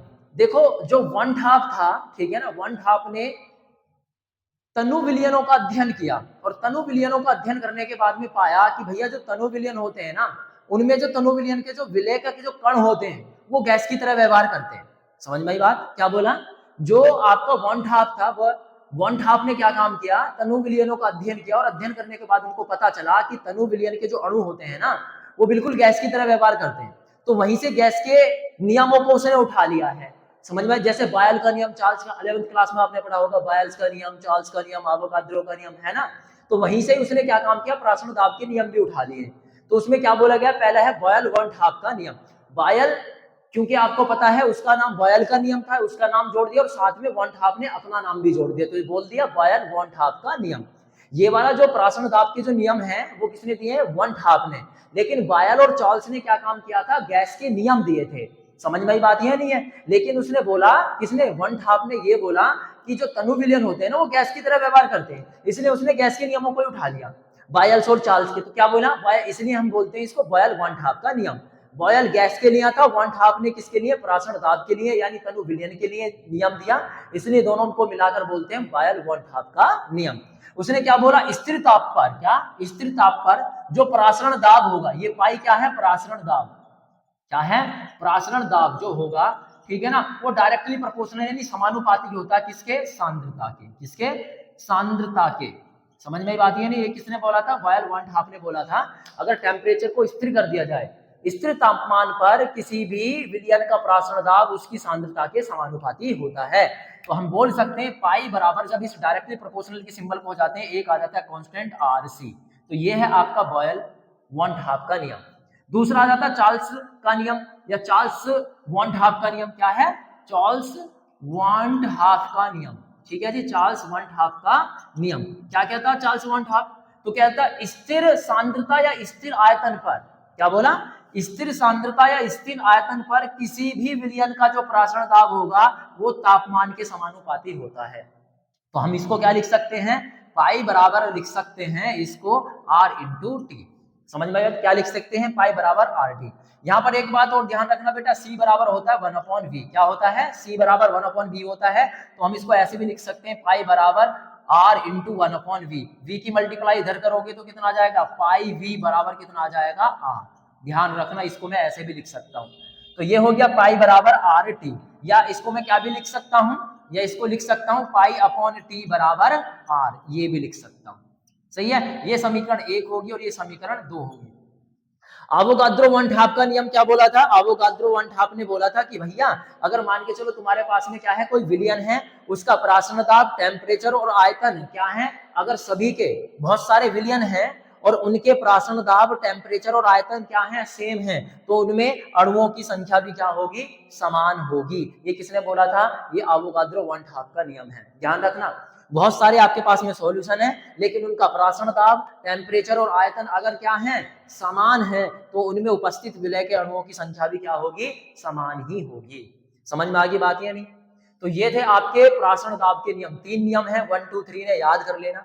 अब यहीं से आपका क्या आ जाता है? यहाँ से आपके वनट समीकरण आ जाती है। क्या आ जाती है? वनट समीकरण। वनट समीकरण आ जाती है यहीं पर। उसने इक्वेशन पहले और दूसरे को ले लिया। क्या काम किया है? इक्वेशन पहली और दूसरी को ले लिया। यहीं से हम बोल सकते हैं इसको पाई डायरेक्टली प्रोपोर्शनल किसके बोल सकता हूं मैं? यहां से पाई डायरेक्टली प्रोपोर्शनल किसके बोल सकता हूं? बोलो, C इंटू टी के। बस वैल्यू रख दो इनकी। तो पाई बराबर कितना हो जाएगा आपका? R कांस्टेंट आ जाएगा। C की वैल्यू आपको पता है 1/v है इंटू टी। तो पाई बराबर कितना हो जाएगा आपका? R into T upon V. V की मल्टीप्लाई इधर हो जाएगा, तो पाई इंटू वी बराबर कितना हो जाएगा? R T. ये आपकी वनट समीकरण निकल के आती है। यदि एन मोलों की संख्या दे रखी है, क्या दे रखी है? एन मोलों की संख्या दे रखी है, तब क्या हो जाएगा? पाई इंटू वी बराबर कितना हो जाएगा? एन आर टी आ जाता है। ये है आपकी वनट समीकरण। समझ में आ गई भाई साहब? तो ये आपके प्राशन दाब के नियम और वनट समीकरण होगी। ठीक है, अब है आपका अगला टॉपिक क्वथनांक का उन्नयन, है ना। क्वथनांक का उन्नयन। उन्नयन का मतलब क्या होता है? बढ़ना। क्या होता है? उन्नयन का मतलब होता है बढ़ना। सही है? क्वथनांक आप जानते ही हो, है ना। क्वथनांक मींस क्या होता है? यानी कोई ऐसा टेम्परेचर जिस पर कोई भी वस्तु द्रव से किसमें कन्वर्ट हो जाए? गैस में कन्वर्ट हो जाए, उसको बोलते हैं क्वथनांक। क्वथनांक का उन्नयन मतलब क्वथनांक में आप वृद्धि कैसे कर सकते हो? बढ़ना, है ना। देखो, मान के चलो जैसे आप बताओ, मैं आपसे पूछता हूँ, सपोज कीजिए जैसे आपके पास में एक बीकर है। ठीक है जी, क्या है? आपके पास में एक बीकर है, आपको पता है इसमें क्या भरा हुआ है? इसमें पानी भरा हुआ है। क्या भरा हुआ है? पानी। जब इसको आप गर्म करते हो तो गर्म करने के बाद में क्या कहोगे? अब बताओ, तो ये कितने डिग्री सेल्सियस पर उबलने लगेगा? आप बोलोगे सर ये 100 डिग्री सेल्सियस पर उबलने लगेगा, है ना। तो इसका क्वथनांक कितना हो गया जी? इसका क्वथनांक 100 डिग्री सेल्सियस हो गया।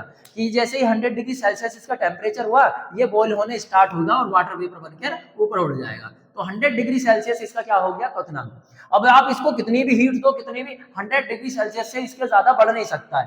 बाकी और ये है कि जैसे जितनी आप क्या काम करोगे, इसको हीट दोगे, वाटर वेपर ज्यादा बनने लगेगा, बस इतना फर्क है। लेकिन टेम्परेचर 100 डिग्री सेल्सियस से ज्यादा नहीं होगा। समझ में आई बात ही नहीं। लेकिन मेरे को तो क्या काम करना, अब मेरे को कुछ ऐसा करना कि 100 डिग्री सेल्सियस पर ना उबलकर कुछ और ऊपर उबले, मतलब 100 डिग्री से, मतलब 100 डिग्री पर ना उबल कर ये 101, 102, 105, 106, 110 डिग्री पर उबले। तो मैं क्या काम करूंगा, तो मैं इसमें क्या काम करूंगा, कोई अवाष्पशील चीज मिला दूंगा। क्या मिला दूंगा, अवाष्पशील चीज मिला दूंगा इसमें कोई। समझ में आई बात है नहीं। जैसे ही मैंने इसमें क्या मिलाई, कुछ अवाष्पशील चीज मिलाई, तो अब ये जो है आपका पानी वो 100 डिग्री सेल्सियस पर ना उबलकर कितने डिग्री से, मान के चलो मैंने 105 डिग्री सेल्सियस पर उबलना स्टार्ट होता है। सही है, तो यही हो गया आपका क्वथनांक का उन्नयन। समझ में आए। तो आप क्या बोलोगे, किसी भी शुद्ध विलायक में, किसी भी शुद्ध विलायक में कोई अवाष्पशील पदार्थ मिलाने पर उसके क्वथनांक में हुई वृद्धि को क्वथनांक का उन्नयन कहते हैं। समझ में आए। किसी शुद्ध विलायक में, ठीक है ना, अवाष्पशील मिलाने पर उसके क्वथनांक में हुई वृद्धि को क्या कहेंगे, क्वथनांक का उन्नयन। समझ में बात ये नहीं है। ये मान के चलो, ये पहले कितना था, ये आपका था T1 था, ये मान के चलो, ठीक है ना। लेकिन जैसे ही मैंने अवाष्पशील चीज डाली तो इसका क्वथनांक कितना हो गया, T2 हो गया। तो मेरे को कितना परिवर्तन हुआ, परिवर्तन के लिए मेरे को, आपको पता है, डेल्टा का यूज करते हैं। किसका यूज करते हैं, डेल्टा। और टेम्परेचर की बात हो रही है, और क्वथनांक मतलब बॉइलिंग पॉइंट है ना, बॉइलिंग पॉइंट ही तो होता है, तो इसको बोलेंगे हम बी। तो डेल्टा टीबी, डेल्टा टीबी किसको रिप्रेजेंट करता है, क्वथनांक का उन्नयन। समझ में बात है नहीं है। डेल्टा टी मतलब आपका टेम्परेचर और बी मतलब बॉइलिंग पॉइंट। तो क्वथनांक के उन्नयन में जो परिवर्तन होगा कितना होगा, डेल्टा टीबी बराबर कितना हो जाएगा, T2 माइनस के T1। ऐसी तो निकालोगे, T2 कितना है 105 माइनस के कितना आ जाएगा 100। तो कितने की वृद्धि हुई, आप बोलोगे सर 5 डिग्री सेल्सियस की वृद्धि हुई। यही होगा आपका क्वथनांक का उन्नयन। समझ में आ गई बात या नहीं है। ठीक है, क्वथनांक का उन्नयन होता है बढ़ना, क्वथनांक को बढ़ा देना। तो यहीं पर आपका कौन आ जाते हैं, राउल्ट आप जाते हैं। क्या आ जाते हैं, राउल्ट का यहीं से नियम है, राउल्ट का नियम। सही है जी। किसके लिए, क्वथनांक के उन्नयन से संबंधित। किससे के संबंधित, क्वथनांक के उन्नयन से संबंधित राउल्ट का नियम क्या कहता है। तो क्वथनांक का जो उन्नयन होता है, क्वथनांक का उन्नयन क्या था, डेल्टा टीबी। क्वथनांक का जो उन्नयन होता है वो क्या होता है, वो आपका डायरेक्टली प्रोपोर्शनल होते हैं मोललता के। समझ में बात ये नहीं है। राउल्ट क्या बताता है, क्वथनांक के उन्नयन से संबंधित एक राउल्ट अपने एक नियम देता है। क्या बोलता है कि क्वथनांक का जो उन्नयन होगा वो डायरेक्टली प्रोपोर्शनल होगा किसके, मोललता के। जब हम इस डायरेक्टली प्रोपोर्शनल के सिंबल को हटाते हैं तो एक कांस्टेंट आ जाता kb इनटू m। ये kb जो है यही है क्वथनांक उन्नयन स्थिरांक। क्या है, क्वथनांक उन्नयन स्थिरांक। सही है जी, क्वथनांक उन्नयन स्थिरांक। समझ गए, ये आपको पता है m क्या है, m है मोललता। क्या है, मोललता। अभी मैंने आपको बताया था स्टार्टिंग में मोललता कैसे निकालते हैं। m बराबर होता है विलय के मोलों की संख्या। विलय की मोलों की संख्या कैसे निकालते हैं, क्या, small w upon small m into कितना होता है, कैपिटल W इनटू कितना होता है 1000। ऐसे तो निकालते हो मोललता। तो बस इसमें रख दो फॉर्मूले में, तो क्या आ जाएगा, delta T B equal to K B into कितना आ जाएगा भाई, बोलो जल्दी से, W upon m into capital W into कितना आ जाएगा 1000। या इसको ऐसे भी लिख देते हो, डेल्टा टी बी बराबर K B into small w upon small m into capital W into 1000। ये निकल के आ जाता क्वथनांक का उन्नयन। और ये यहीं से आपके क्या होते हैं, इसी को मतलब कि इसी आपके जो फॉर्मूला निकलता आया है, इसी से निकलते हैं आपके क्वथनांक के उन्नयन से न्यूमेरिकल। बहुत ज्यादा इंपॉर्टेंट है भैया। तो आई होप कि आपको ये क्वथनांक का उन्नयन समझ में आ गया होगा। ठीक है, अब हम अपने बढ़ रहे हैं लास्ट टॉपिक की तरफ, जिसका नाम है इसका हिमांक का अवनमन। ठीक है, का लास्ट टॉपिक हिमांक का अवनमन। हिमांक जानते हो आप, है ना। हिमांक किसे कहते हैं जी, जमना किसी भी चीज का कोई मतलब लिक्विड चीज है उसको जमना, कोई डिग्री टेम्परेचर पर जमना उसको हिमांक है। जैसे मान के चलो पानी है ना, ये आपके पास में एक मतलब बीकर है, ठीक है ना, उसमें आपने क्या काम कर दिया है, पानी रख दिया, पानी है ना, पानी, ठीक है। या मान के चलो, चलो छोड़ो, मेरे पास में एक बोतल है, ठीक है, क्या है, मेरे पास में एक बोतल है, ये है ना, ये बोतल है, ठीक है। और इसको में क्या भरा हुआ है, इसमें पानी भरा हुआ है, क्या भरा हुआ है, पानी। जब इसको आप क्या काम करोगे, फ्रीज में रखोगे तो ये क्या हो जाएगा, 0 डिग्री सेल्सियस पर ये क्या बन जाएगा, पानी से आइस बन जाएगा। तो ये हिमांक हो गया। तो यानी पानी कितने डिग्री सेल्सियस पर, बोलो, पानी कितने डिग्री सेल्सियस पर फ्रीज हो रहा है, हिमांक हो रहा है 0 डिग्री सेल्सियस पर।